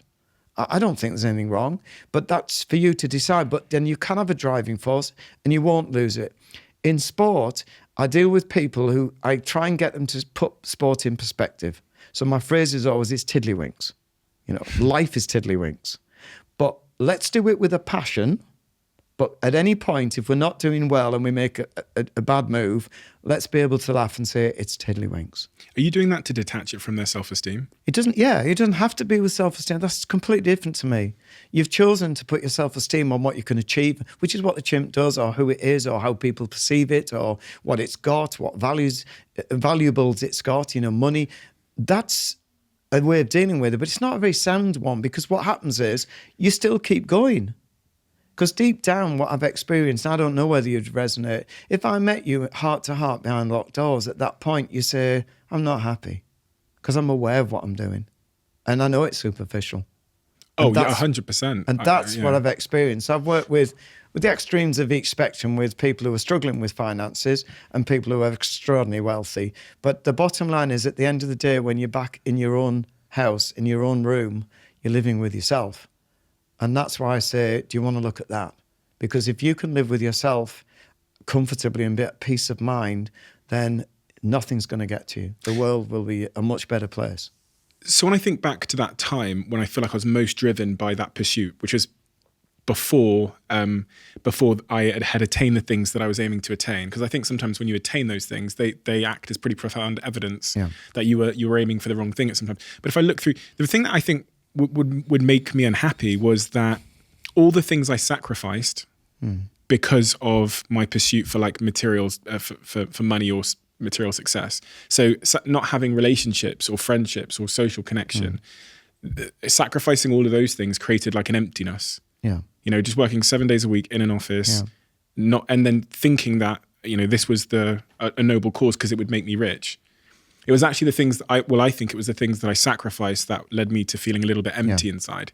I wouldn't necessarily say I was unhappy, but it was unsustainable for sure. I was definitely heading to a bad place. Like I could see that coming. I'd seen a couple of my friends actually who were doing the same thing at the time end up in bad places, on medication, having panic attacks, drinking a lot of alcohol, too much alcohol. So I could see myself heading to a bad place. But But I think, again, I don't think we should see this black and white things, shades of grey again. I'm not, it makes it clear, I'm not against people earning money and having great possessions and holidays, and because that will obviously give them some pleasure and happiness. I'm not against, I'm just saying alongside that, let's look at the other aspects which you're neglecting. Yeah. So do both. Just get a perspective that that's going to help me or my chimp to feel happy, but actually what's going to make me feel good? Now, some people will say, I'm happy, I've got the money and I've got my car, and it's not for me to say, oh, wow, what about your values? I'm not, who am I to do that? What I'm saying is my experience has been with a lot of people I work with, you're resonating with what I find, that behind locked doors, they're saying there's an emptiness. There's something, like you're saying, I'm sacrificing things that mean a lot to me, and I want these great friends, and I want to have a meaning in my life. I want purpose. I want my values defining. I want to be able to live with my values. And so I say to people, just get a balance. Just tell me, what do you need? What do you want? And let's get both of these things in position. You come to learn, like, I think I thought that I didn't need those things because I thought I was some anomaly. Yeah. I didn't think I needed the like fundamentals of human needs. I didn't think I needed connection. I thought all of these things, well, you could take it or leave it. But the longer you run that experiment, the sooner you'll find out that you too are human. But again, if you try and give some context to this, when you're sort of 19 to 25 roughly, you're generally searching for a partner and your brain is telling you, look at your best. Yeah. You know, otherwise you're not going to get anybody. So therefore you're wanting this admiration, you're wanting this status, and that's because that's nature driving you to say, if you're the best, that's who they'll pick. Yeah. They're not going to pick someone who's not the best. Right? So we're driven, and then we do this comparison with other people, which can drive us on, or it can cause incredible depressive feelings and then low self-esteem. So again, I think if we can help people to understand that's normal and healthy, but it's unhealthy if you don't address the rest. So in saying that we're not all going to look like Tarzan on Miss World, you know, and if that's what you're aiming to do, then you're going to fail because you'll always see a bigger Tarzan or a better Miss World. It doesn't matter. And I think that can be a faulty stance in life. But at that age group, you're meant to be doing that. Whereas once you start going beyond that, either you've got a partner or you start to realize it's a bit superficial, this. And so what you're doing is maturing into the 30s. Not everyone. Most people mature to thinking, this is empty. This is not a good place to be. And it's not going to last. And also you remember you're aging. So, you know, you look in the mirror and suddenly think, wow, that wasn't what I used to see. And then if you're not wise, you start trying to be something you're not. So you're trying to get yourself 10 years younger, and that can become an embarrassment. So again, but it's up to people what they want to do. But I'm saying the natural development of the brain in the 30s is to mature you. As I've said, it finishes, now it really matures. And then in your 40s, you do see life differently. So as you develop, your brain matures. And it will see things differently. I always joke with people and say, you know when you're getting middle-aged because you buy a bird table, right? and you can't believe how many people resonate, or you go to the garden centre on a Sunday. But that doesn't mean you can't do that at 19, and it doesn't mean you have to do it at 40. I'm just saying we recognise that what it's symbolising is I'm starting to look at more aesthetics in my life now and not chasing after a mega career. I'm not chasing after wealth. I'm saying, look, there's a point where you've got enough. And there are other things. There's quality of life now. And for a lot of people, they start tuning into things like nature. So it's not that surprising. They got the garden centre. You know, I'm not saying that negatively at all. Yeah. All right, I've got my bird table. Yeah, we just bought my girlfriend's dad a bird. There you go. Box with a camera in it. There you go. But the point is, at this age, more people are more likely to appreciate that than when you're 18. Of course, yeah. But we're not saying that, you know, I'm not trying to put people in boxes. I'm trying to say, let's look at how the brain develops, but learn what works for you. But it's good to know that your brain is maturing all the time, and you will move. You will move ground. Whether you like it or not, your brain will mature as well as your physical body. I've always wondered why at 23, 24 years old, I would go to nightclubs and spend a ridiculous amount of money on champagne bottles with sparklers on them to try and impress people. Whereas now in my 30-year-old mind, I look at that behavior and go, I wouldn't even go, like, I don't even want to go to nightclubs at all, period, anymore. But 23, 24-year-old Steve, which isn't that long ago, it's only like 6 years ago, that's all I look forward to. That's all I wanted to do. And it's funny in just 6 years how my interests can seem to be so profoundly different. And, you know, when I was 23, 24, 25, I always thought about like older people, like 30, 40, 50-year-olds go, why aren't they coming to nightclubs? Like, why aren't they here? They don't know how to have any fun. That'll never happen to me. I'll be in this club when I'm 45. And I guess looking at the brain kind of explains why that. Yeah, and there are exceptions, don't forget, there are. Of course, yeah. But it's even like with music, you know, when you're a teenager, generally it's a big feature in most people's lives. And in the 20s it is, but it starts to diminish. Yeah. So you don't find people in the 40s and 50s. You can, but most people have moved on. And they say, you think you're going to be into music forever. And then you suddenly realise, actually, it's loud. You know? and that's when you think, oh my goodness, what's happening here? But I mean, this is a natural progression. You know, but then again, I love it if you get somebody who's in their 60s, 70s and still into pop music. I mean, that's awesome. great. Yeah. You know, I'm not saying that's something wrong, but I'm saying there is a general trend and you're experiencing this. So I think pulling it back to my world is, that's why I say the brain's doing the same thing. So we go through these stages and we mentioned about self-esteem, which is really important in the peer group, really important. Unfortunately, they get self-esteem by comparison generally and by admiration and possessions. And then as you get into your 20s, we start to change. And hopefully, if people mature and start tuning into their mind, by the 30s and 40s, we're matured enough to start looking at our values and what's important to us in our life, such as friendships. So if I'm 30 odd, you know, and I've got low self-esteem, I'm 33, got low self-esteem, and I came to you, where would you begin with trying to help? And that low self-esteem was manifesting in abusive relationships, bad work relationships, very negative sort of feelings about myself, and maybe even some impulsive behaviors. You know, I'm eating too much, or I don't know, whatever. Where would you start with me? Okay. The first, I mean, just so people say, oh, wow, that's a strange starting point. I'm a doctor, so the first is make sure you're actually okay. I'm okay. Because if someone were presenting with this, they could be in depression, and that can present in many ways. Typically, it's low mood and loss of pleasure and everything and loss of energy, but that doesn't have to be. So I mustn't miss that. So I would make sure your mind is not ill, we don't need treatment. Now we assume that this is long-standing, and what you've done is what you're describing is a lot of maladaptive coping strategies. So I eat too much, which is probably comfort eating, or it's just habitual stuff that you're just not, you know, or it could be you've got so low self-esteem. I've seen this, you're almost punishing yourself. You know, I don't deserve to eat well, and I don't deserve to eat the right things. So I deserve to be overweight, or I deserve to look like this. So that could be the bottom of it. So I have to start, my starting point is exploration. But the key to this would be to move all that to one side. If you're in a reasonable place where you can actually communicate. If not, I'll let you express it all. It's important you get it off your chest. If you've got it, you think, I don't need to do that. What I do is what I've said in the book here. In A Path to the Jungle, I explain the starting point is get a blank piece of paper and write down who you want to be. What behaviours do you want to have? Let's define what you want, not what you don't want, not what you're experiencing. Don't start with a treacle. I call that the treacle. Start with a blank piece of paper. And then write down the person you want to be. I want to be really confident. I want to have a girlfriend or a boyfriend. I want to get married. I want to have kids. I want to work out every day. I want to eat really good food. Right. So what you're describing now is the human system. The great news is when I ask you for the characteristics you've got, so I want to be calm, I want to be happy, I want to be confident, that is you. That is you. How do you know it's me? Right. Because if we can't surgically remove interference neuroscientifically, which we can see on functional MRI scanners. If we remove the chimp and computer system, then you're completely in control of yourself. So you would choose to be calm. You would choose to be confident. So therefore, that's you. The human system can choose. What happens is when you choose to be calm, the chimp system interferes, or the computer interferes and shows to the world someone who's not calm. So it's very important to recognize who you are before we start. So now we've got a guy, you're not going to write, no one ever writes anxious.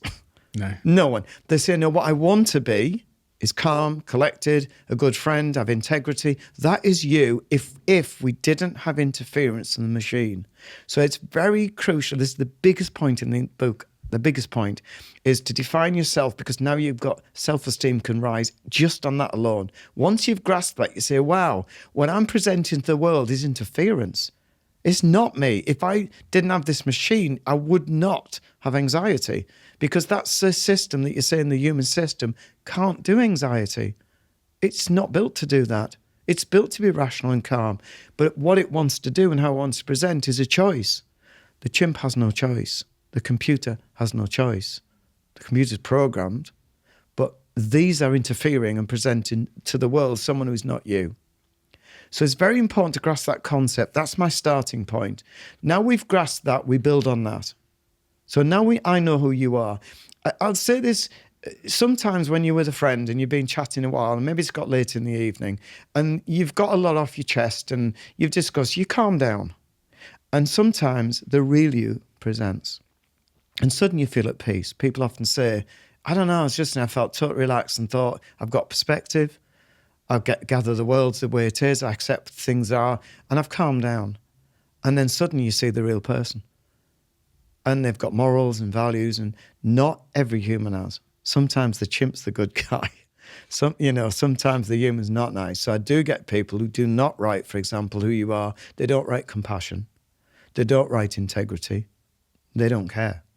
And if I challenge, say, you didn't put compassion, and they say, I'm not bothered about that. So I have to work out who you are. Okay? So not everyone is going to write the same things. That's why I know it's you and not just a generic list. Because someone could just be virtue signaling because you're asking me to do it, or because I want to be these people. But really, I'm a burglar. I'm a bad guy. I want to hurt people. Yeah. I'll tease that out. How? That's my job. Because again, then you look at evidence-based and you look at remorse, you look at whether somebody compensates for mistakes. There's a lot of things. I want to see the history here. Okay. And then I'll challenge that and challenge it. So that's a series of talks. So often we have a long time when we detain someone to explore this, so we don't get fooled. Is this you talk referencing much of your psychiatric work here within psych hospitals? Yeah. So somebody who's psychopathic, we generally, everyone's a different version of what it is. For me, a neuroscientific, we know there's certain tracks in the brain that are not really fully developed or don't function. And this produces someone without empathy, without remorse, without any conscience.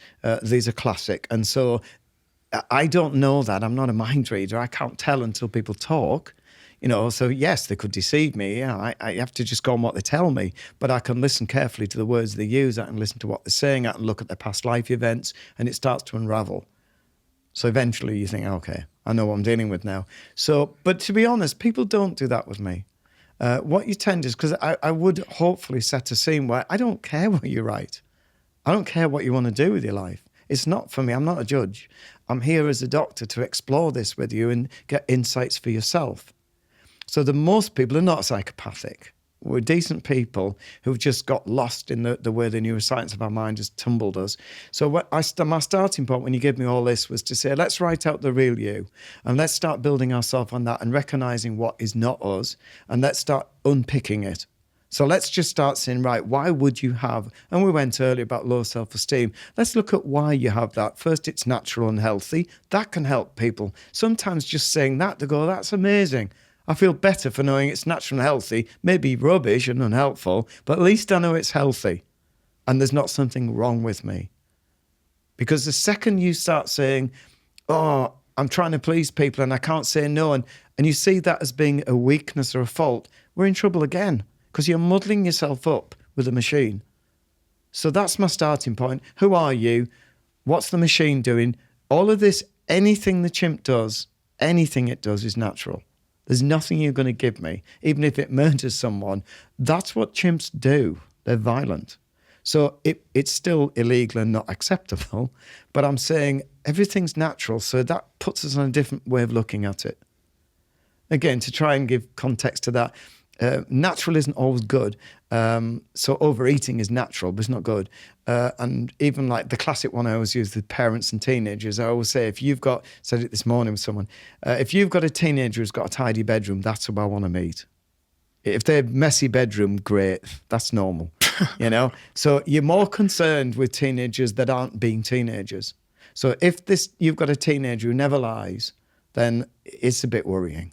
Maybe they're good at deceit, because teenagers are learning to lie and they're learning to defend themselves, and it's a natural way of doing it. It's not helpful, and hopefully they'll grow out of it. But you've got to say what's natural, and let's work with that to minimize risk or whatever we want to do. So that's a long-winded way of No, saying, always preferred get you long. to be yourself, get your machine, let's see what the machine's doing and let's change the coping strategies. But accept the machine is the machine. Quick one. As some of you know, Intel are sponsoring this podcast. And for me, Intel has made the search for a premium laptop so much easier by creating the Intel Evo platform, which is signified by this sticker here in the corner. Laptop designs only receive the Intel Evo badge when they have been tested to pass Intel's own very strict requirements so that they can actually perform as you need them to out in the real world. And the result for me is a premium laptop that can perform everywhere, even with my crazy schedule in mind. And most importantly, it can handle multiple tabs open and a battery that really lasts throughout the entirety of my meetings. Whatever you need your laptop for, Intel Evo have you covered. It's a game changer. To find out more and to get your hands on an Intel Evo laptop, go to intel.co.uk/Evo and let me know how you get on. It is that time of year again where my life becomes incredibly reliant on Huel. I'm busier than ever. I'm trying to be nutritionally complete in all that I do. I'm trying to make sure I get all of the vitamins and minerals that I need in my diet. And Huel has been, for the last 3.5 years, the primary reason as it relates to my diet that I've been able to be nutritionally complete while also being incredibly productive. I always find that when I'm most busy, when I'm most sort of sucked into my work, my diet falls by the wayside. That's the trend that I've seen in all of my life, especially when I'm stressed. That's when I end up resorting to foods that aren't nutritionally complete or healthy for me. Having Huel on hand has been a game changer, not just for me. I see it in my team. We have 2 Huel fridges in this building that we record the podcast in. And it's become a crutch, I guess, a health crutch, a positive health crutch for all of our team. Thank you, Huel, for creating a product that has helped me and helped my health stay intact in my busiest days over the last couple of years. Back to the episode. Do we choose what we believe? Could I genuinely choose a belief? You know, we talked earlier on about how you can't just lie to yourself and brainwash yourself to think something. Could I genuinely make myself believe something? Could I choose to? So could I choose to believe that you're a spaghetti monster if my whole life, all my family was on the line? Could I choose that belief? No. Well, others might argue no, because clearly you've given a good example. It's so ridiculous that you're brainwashing yourself. Whereas when you look at beliefs, we have to look at evidence-based to say, what's your experience in life? And that will formulate our belief. Or what's your education? So with that said, then I can't choose a belief because my experience, my evidence, my education. But I couldn't. You couldn't. No, we don't choose beliefs. We develop beliefs. Yeah. We develop them, but we develop them on what we experience or what education tells us. If I say to you, research shows 1 in 200 people have got psychopathic brains, then you look at the research and go, okay, I believe that research now. You may dispute it.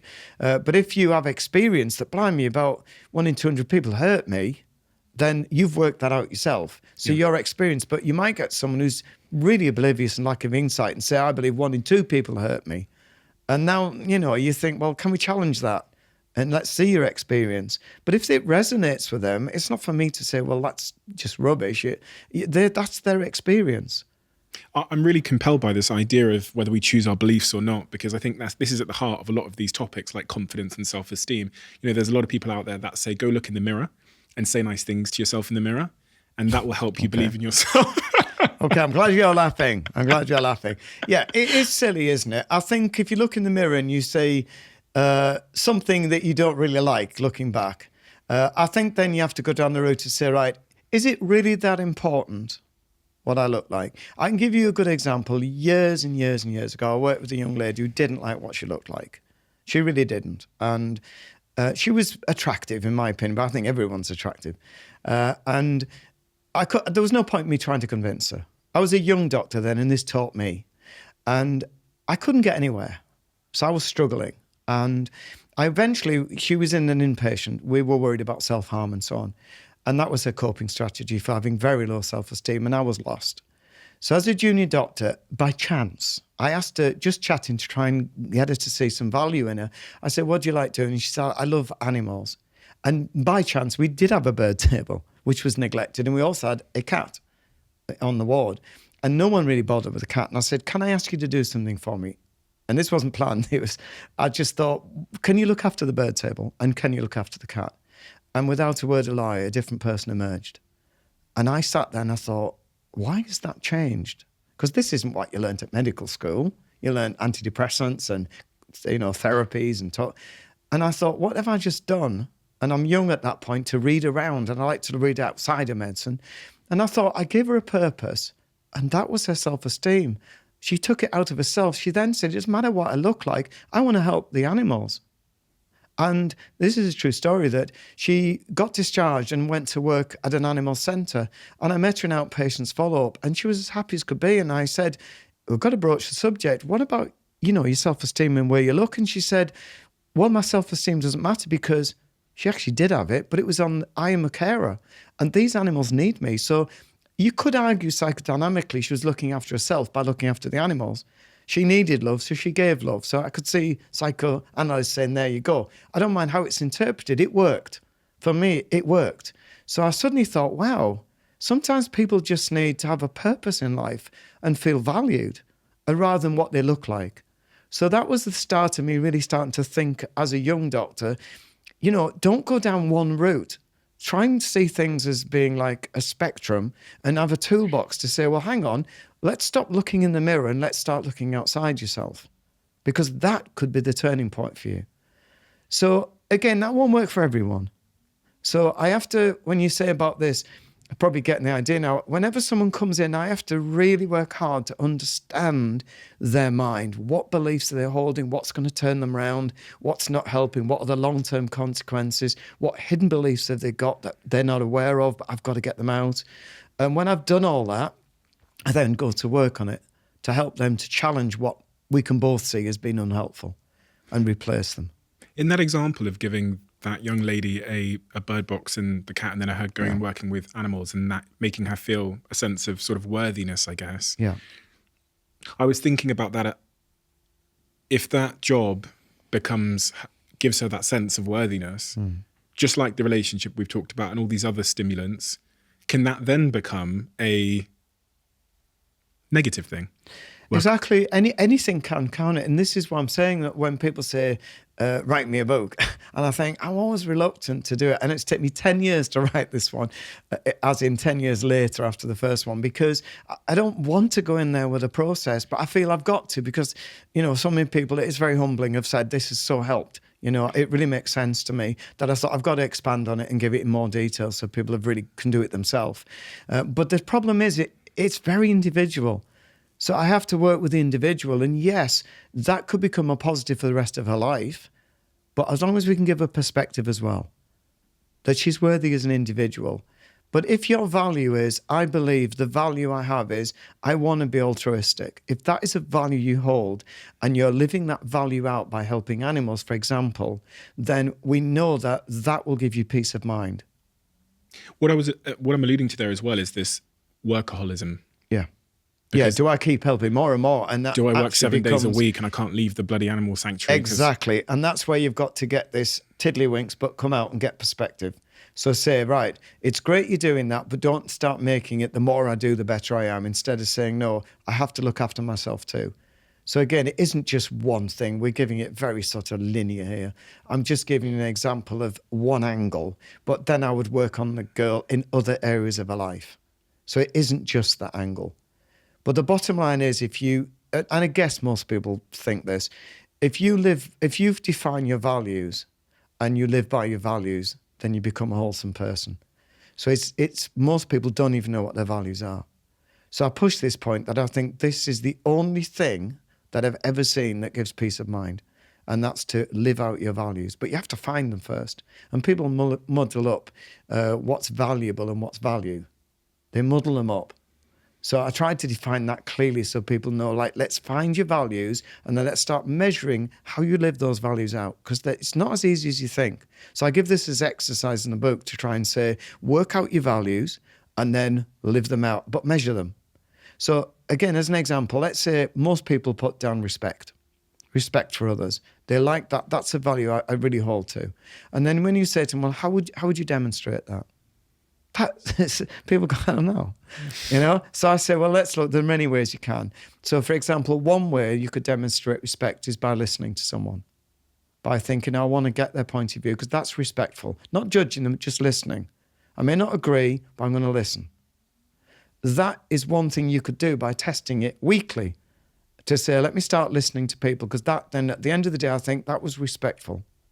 I may not agree, and I would be polite in saying, be assertive, I don't agree, but I'm listening and I respect your view. So if that resonates, then that's one way of measuring them being respectful. So I like people to do work with me where we work on things like this. And then they get high self-esteem. So going back to the young lady, if I did that with her, then she would say, right, so caring for animals is great, it's altruistic, but actually I've got something else now as well. So exactly what you said, it doesn't become the devil, where I've got to do this every day, otherwise I'm failing again. You get it into context. Has working with a patient ever made you cry? Yes. Yeah, I mean, Can you tell me about an instance? I don't think I've ever cried in front of a patient. I'm pretty sure I haven't.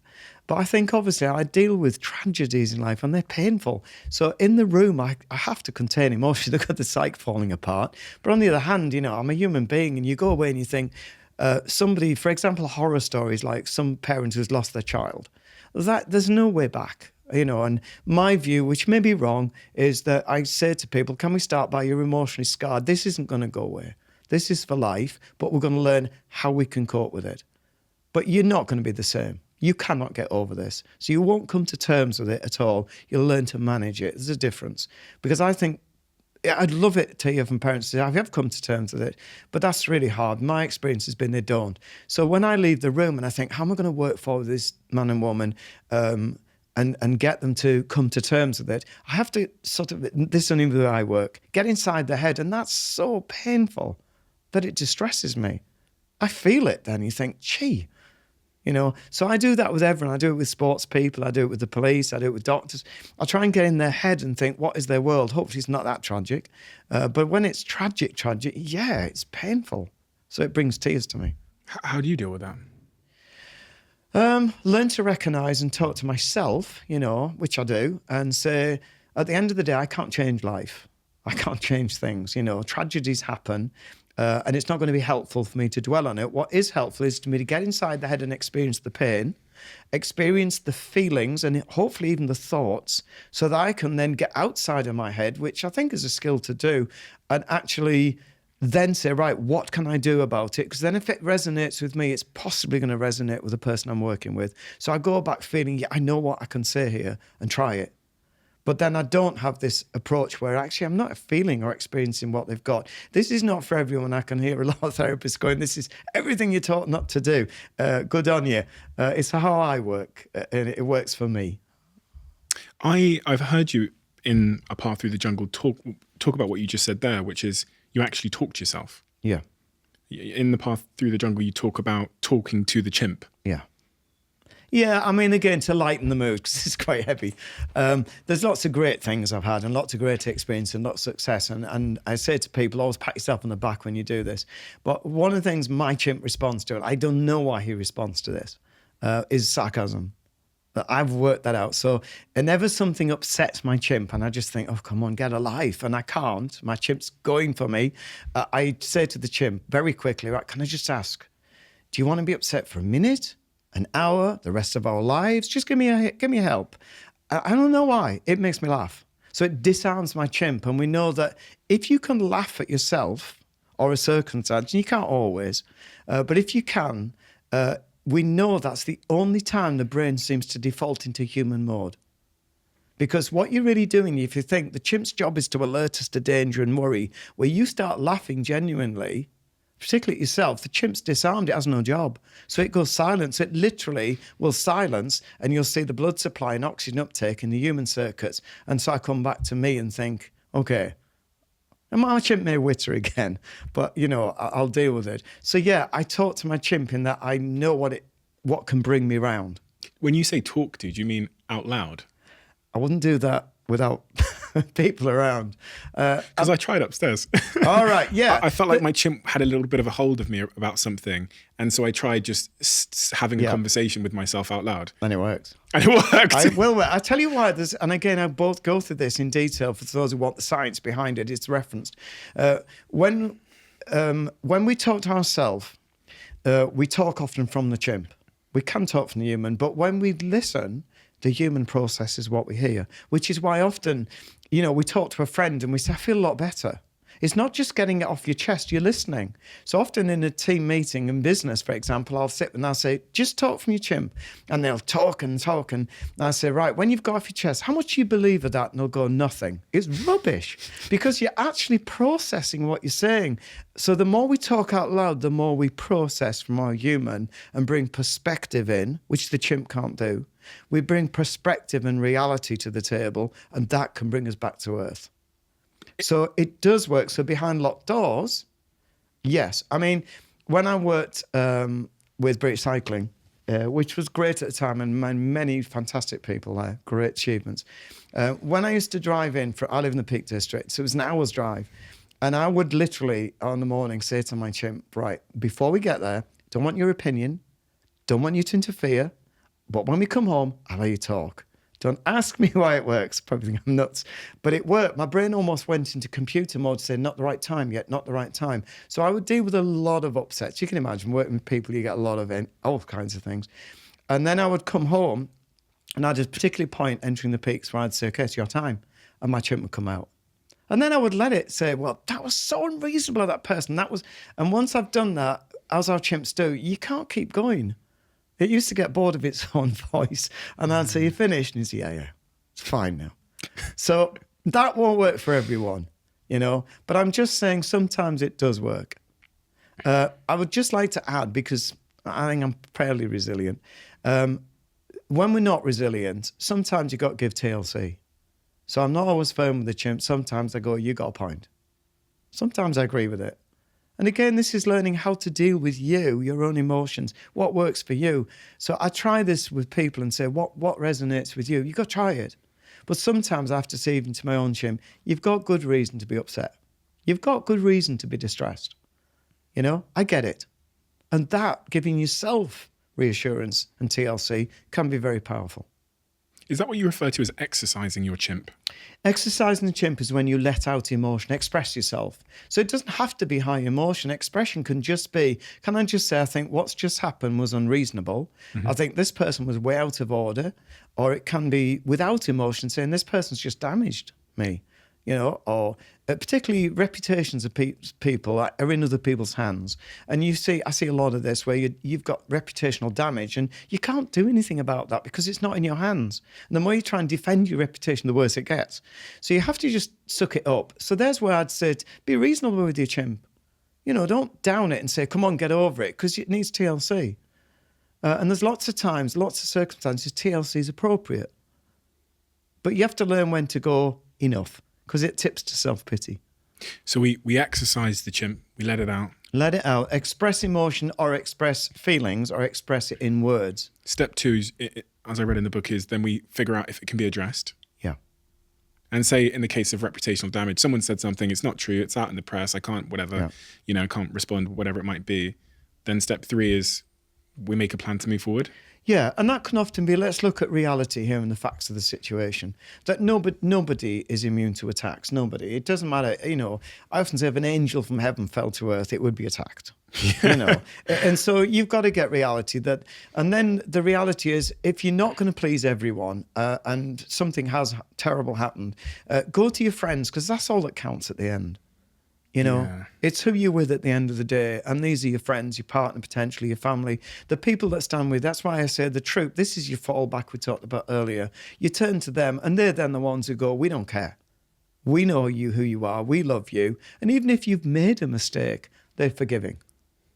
At the end of the day, we're not perfect human beings. Nobody's an angel. We're not angels. We're human beings with machines that can run us awry. And even our humans can get it wrong. Sometimes we blame the chimp. It's not. It's the human. That circuit can do it irrationally. It's not always rational when it comes in. You must have dealt with this a lot, dealing with high-performance athletes and people in the public eye. Yeah. A lot of teenagers, because, again, that's a vulnerable time, but a lot of people. So it's a privilege to deal with. It's uncomfortable. You deal with actors, actresses. I deal with sports people. What about footballers? Have you ever dealt with any footballers? Yeah, I worked with England football for 3 years, and I worked with Liverpool for 3 years. So I know a lot of the lads went very public, which was great. And again, they were not in a bad place when I met them. What they were saying is how to optimise performance. And again, they might deal with some really bad comments in the press. And which, behind locked doors, I'm thinking, this isn't right. I don't think they've got the right end of the stick here, And so all I like to do is stand with them and say, look, I know the real person. I know what you're going through, and I can only give them my support. And sometimes that's all people need. They need somebody who's there for them to say, you're struggling here, but I'm here. And I know the truth. We can't change a falsehood or the way someone interprets. We can't. So we have to recognise when we can't change it, we fall back to the truth and say, just give me some TLC or support. Habits. A lot of people are thinking about habits. It's January. I made a video on habits a couple of weeks ago. In A Path Through the Jungle, you talk about how our habits are influenced by our self-image. Yeah. That was a curious sentence to read and not something I'd heard before. What do you mean by that? Okay, there's lots of ways we form habits, whether they're helpful or destructive. And I'm giving examples, so that's one you picked out that's quite powerful if you grasp it. So, for example, I'll take the simple example, which I may have put in the book, I don't remember. If I wrote down, I'd say to someone, do you see yourself as someone who is a tidy person who gets on with things immediately? Or do you see yourself as someone who procrastinates and is pretty untidy? I'm untidy. Right. So if you've got that self-image and you go home and your room is untidy, I'm being very black and white here, then there's no feelings at all because that's who you are, you're untidy. It's true. So therefore you don't do anything. It's true. Whereas if you say, right, change your image and say, actually, my chimp being tidy, I'm a tidy person. In some cases, you're now programming the computer, you now go home and say, wow, this isn't me. And that can change. So if your self-image is, I'm not my chimp, that's an untidy little beggar, I am actually a tidy person. How do I change that self-image? Well, you've got to sit down and reflect on this. A lot of the things in the book I've done as a young doctor. When I became a psychiatrist, I decided I didn't want to be a psychiatrist who didn't actually manage themselves. And that's no detriment to psychs who struggle, because it's not an easy career, or any therapist. It's a tough career. But I decided, look, I'm going to work on me because I can't keep doing this, which is where the chimp model came from. And it was one of my light bulb moments many, many years ago where I would be procrastinating and then I suddenly thought, you know what? That isn't who I want to be. So I thought, that isn't me. I'm actually someone who gets on with things. And I used to get in and I'd just go, right, get on with it. And it's never left me. I've just thought, no, that is who I am. So I become uncomfortable now. If things are untidy, I agitate and think, no, get it tidied up. So I start perceiving myself as this energized guy who's going to get up and do stuff. So if you define your self-image, you're actually programming your computer to say, this is normal, anything else isn't, and that will actually help your chimp to agitate, which will then join forces and tidy the room. So instead of your chimp going, oh, I can't be bothered, suddenly it's saying, wow, I'm being told we're not untidy, so this is unacceptable and not normal. And that's what I did, and I found that very powerful in my life. So I get lots and lots of emails. The other thing I found really curious in this section about habits in stage 4 of the book is when people think about habit loops, they often have a reward at the end of it. Yeah. You referenced suffering. Now, there's this quote I heard many years ago. I think it was just over 10 years ago. It must have been. God, I'm getting old. Where I heard this YouTuber say, change happens when the pain of staying the same becomes greater than the pain of making a change. And when I'm thinking about friends that I have in my life or myself, where there's habits or there's behavior patterns that I want to break, sometimes I'm thinking about one particular person who's a musician. Sometimes they have to get to that rock bottom place before you see change happen. Yeah. Is that because of that? Is that because sometimes the suffering has to... Yeah, I mean, it's sort of self-evident. You know, if you're, for example, in a bad relationship and it's really not doing you any favours and it's not doing them any favours, but it's not bad enough, then you struggle along and struggle along. But if suddenly something happens where it becomes untenable and it's painful now, then you move. You think, stop the relationship. And then you look back thinking, why didn't I move earlier? And the answer was because it wasn't painful enough. And the same with like untidiness. You leave it and leave it and leave it. And then somebody comes in and says... A partner. Yeah. Blimey, I can't live with this. And suddenly you think, wow, suddenly it's painful. Is there a way to get there without the person needing to point it out? Yeah, there is. I mean, when I talk about relationships are critical to us, and I say to people, the way we move is we've got to... I have the triangle of change, which is really the 3 key things that cause us to move. And with the one you've highlighted is either it's got a massive reward or there's going to be massive pain and suffering. So if you're you're courting someone you want to form a permanent relationship, when they say, I can't stand untidiness, you'll guarantee your flat's perfect when they come in, right? Because you're thinking, if I don't, I'm going to lose this person. So the reward is so big. However, then they marry you, and for some reason we take them for granted, and we forget that bit now. And then the flat becomes untidy, and then she starts saying to you, I'm struggling with this, I'm struggling, but there's no threat yet. So now it's not painful enough. So she's struggling with it, and I love the guy, but this is now what I do. So I say, let's increase the pain. I want you to sit down and imagine she can't cope, and she's had a bad day, and someone at work says, oh, come over and chat. And this young man has a tidy flat, naturally. And she goes, oh, wow. And I warn people, how are you going to feel if she walks? Because once they've gone, they very rarely come back. And if you don't look after them, someone else will. If you reflect on that, that can suddenly make reality come to life to say, I'm not there yet, but blimey, this would be painful. So I'm suddenly going to stop and think, let me look after them. Because if I don't, somebody will. And we know, unfortunately, that happens a lot. And when you do interview people, say, well, why did you leave him or her? And they say, I just got fed up with it.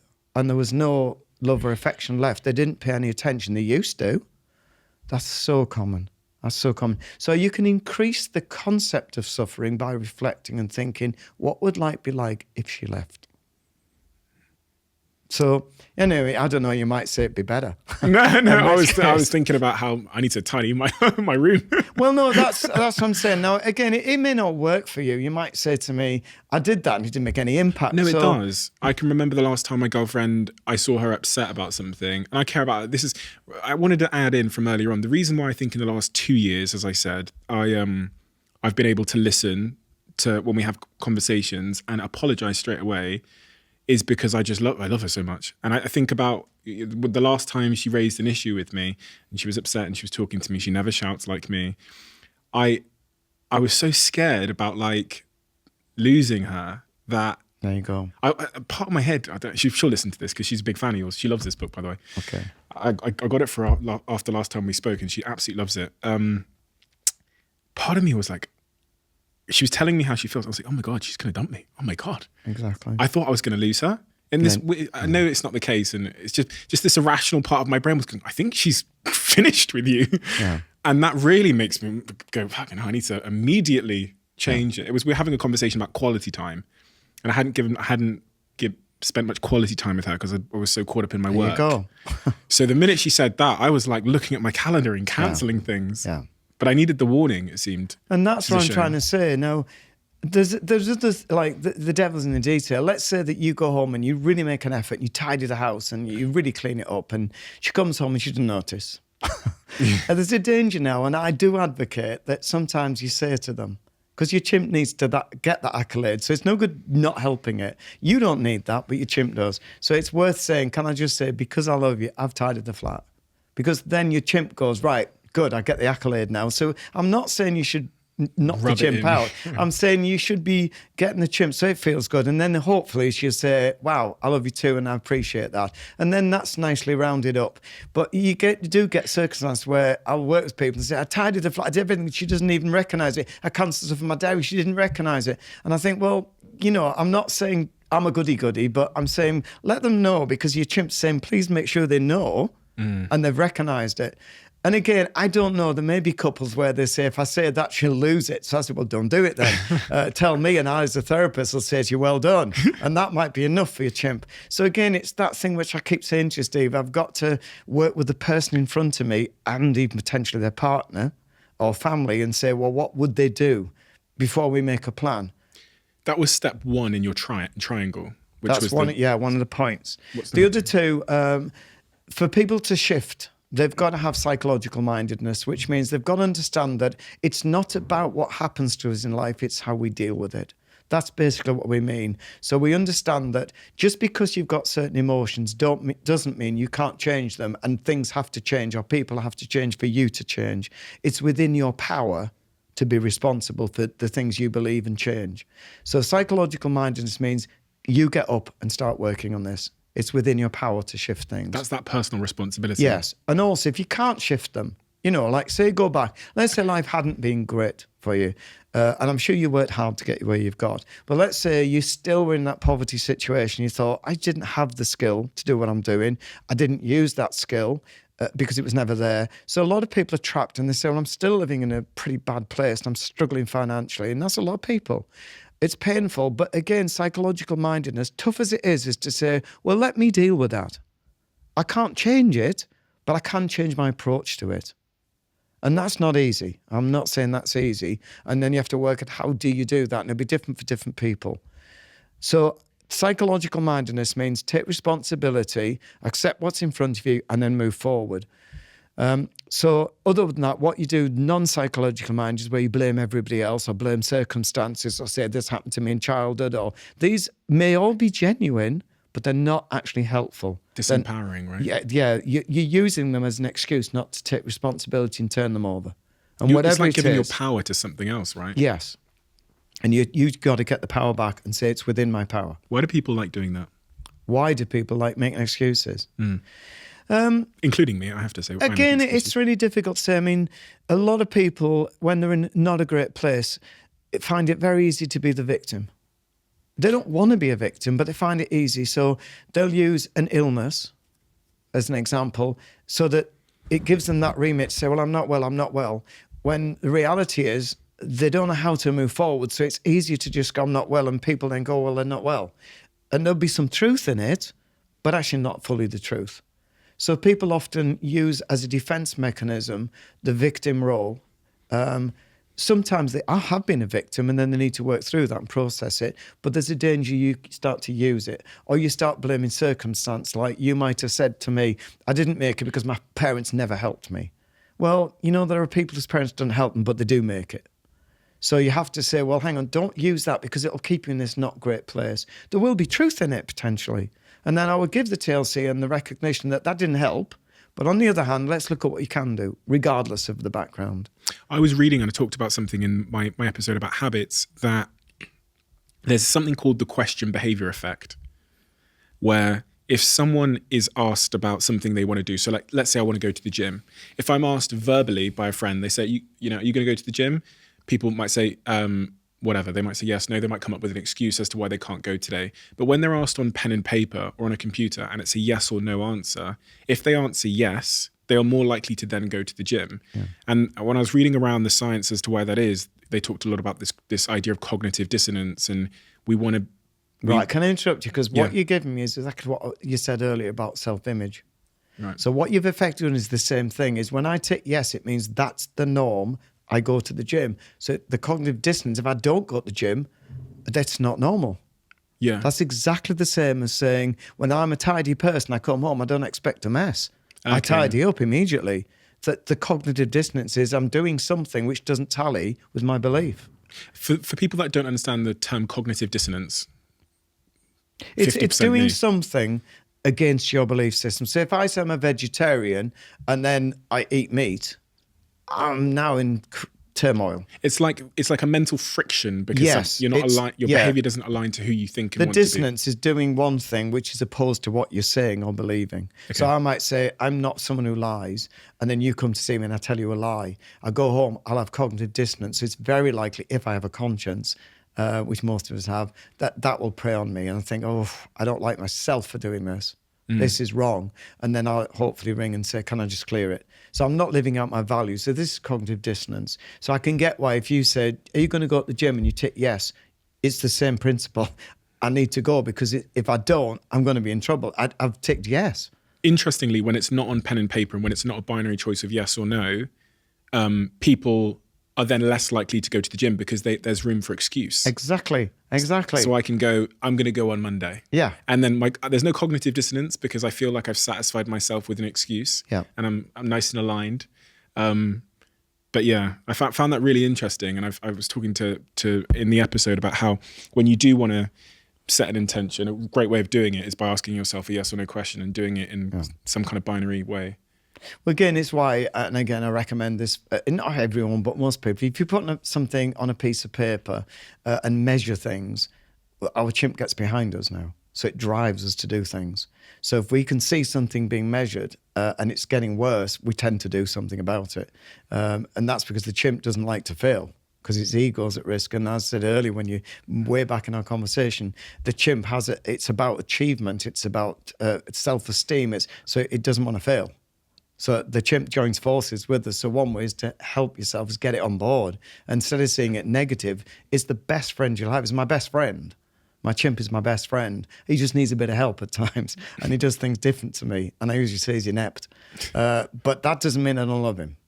So I don't dislike my chimp. I just need to learn to understand him and get him to help me. And that's use where his energy. Goals and, I guess, health trackers and those kind of things really help to keep us. Because the chimp will join forces with you. And then that last point in the triangle, right? The habit triangle, commitment. Yeah, what I'm saying with this is, again, teasing out the neuroscience. If we go on motivation, and again, if people use it, great, all right? But the evidence is that it doesn't really help. It doesn't really work. It's very hard to maintain. Whereas if that's the chimp system, so it can work if your chimp is motivated because the reward is so big, their motivation will follow that and be high. But we all know that I get a lot of talks, can you help motivate? And I say, no, not at all. I don't want to do that because you're constantly propping it up. My approach, which is not, as I said, not everyone will agree, is if you look at the neuroscience, if you use commitment, that means I remove my emotion and I plan on what I have to do and I get on with it. So commitment, there's a lot of evidence that makes us succeed. So for example, if I've got to go and weed the garden, it's not my favorite pastime, but I think, right, the neighbors might complain. I don't have any neighbors, but they might. So, and my chimp's going, oh, leave it. Who cares? There's only weeds and it's going to kill your back. But I would then say, which I will, right, you stay in here, I'm going out. And if you want to join me, great, but I'm doing the garden. I remove emotion. And I say, what has to be done is getting done, and is getting done now. We're not discussing it. And I will start. Motivation will follow commitment. And that means the chimp brain will then get behind me, because by the time we've done half the garden, it'll say, I can't believe we've left it this long. That's a typical approach by the chimp.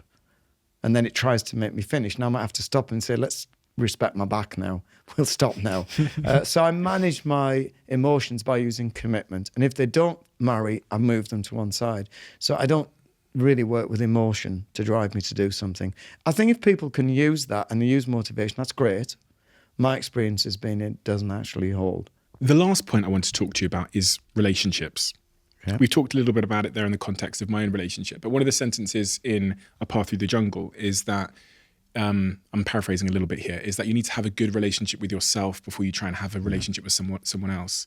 Now, a lot of people that I know, and we talked a little bit about abusive relationships, will see another party's being able to fix them in some way. Again, this is shades of grey, so I'm not saying definitively, but as a golden rule, it's self-evident again. If you're in a great place, then you become attractive to most people because you're exuding this positivity and energy. And so if you can get yourself where you respect and love yourself, then you've got a much better chance that people are attracted to you and think, that's great. However,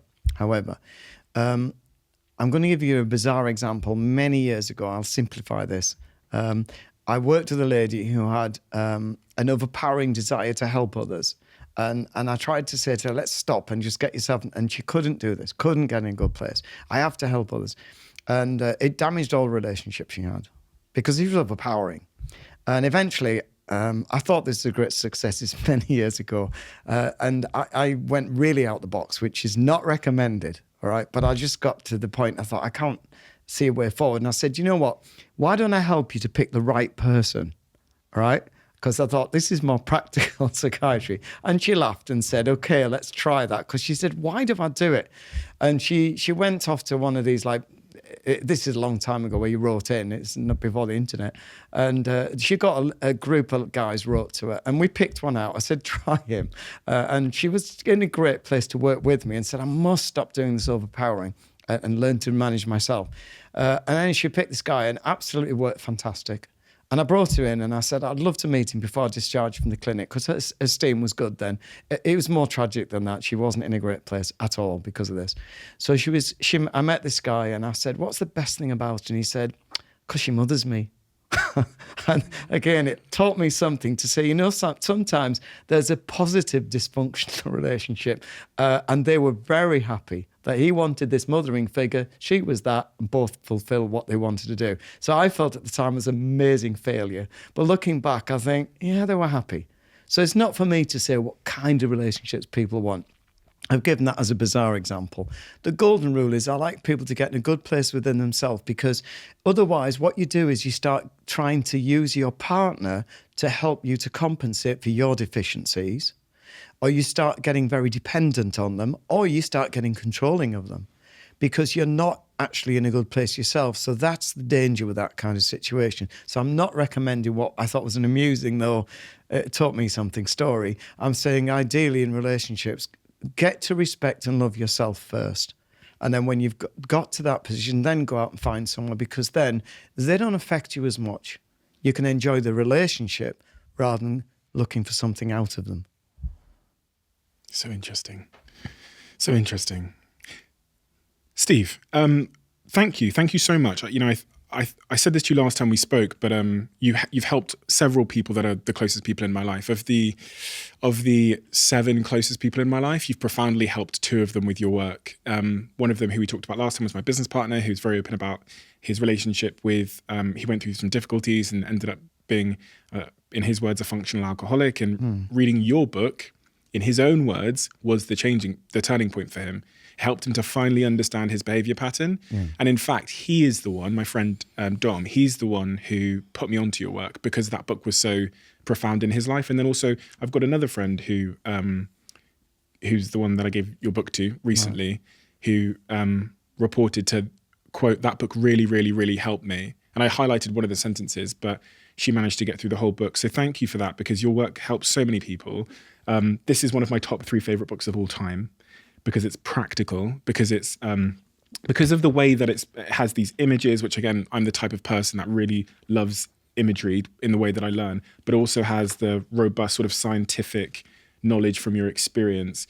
And I'm obsessed with books that are centered in human behavior and the human mind that help us to understand it, because as far as I'm concerned, that is all there is in the world. Really, that's everything that stands in my way. It's my troubles every single day is the human mind, either my own or someone else's. So I feel like this is essential reading for everybody. And that's why it's so great that you're doing so much work in schools as well.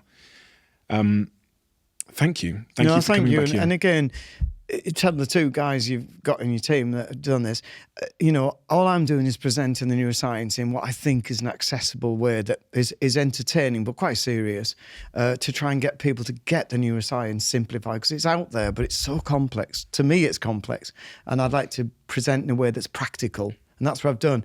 But at the bottom line is, let them pat themselves on the back, because I work with lots of people. Those who succeed have done it themselves. All I am is a catalyst. So again, anyone who's really benefited, they need to compliment themselves, because it means they've worked and they've succeeded. And it is a skill. So those who say, well, I couldn't do it, don't give up, because it is a skill. And if this doesn't resonate, there's loads of stuff out there. I'm sure you've had a lot of people on your program.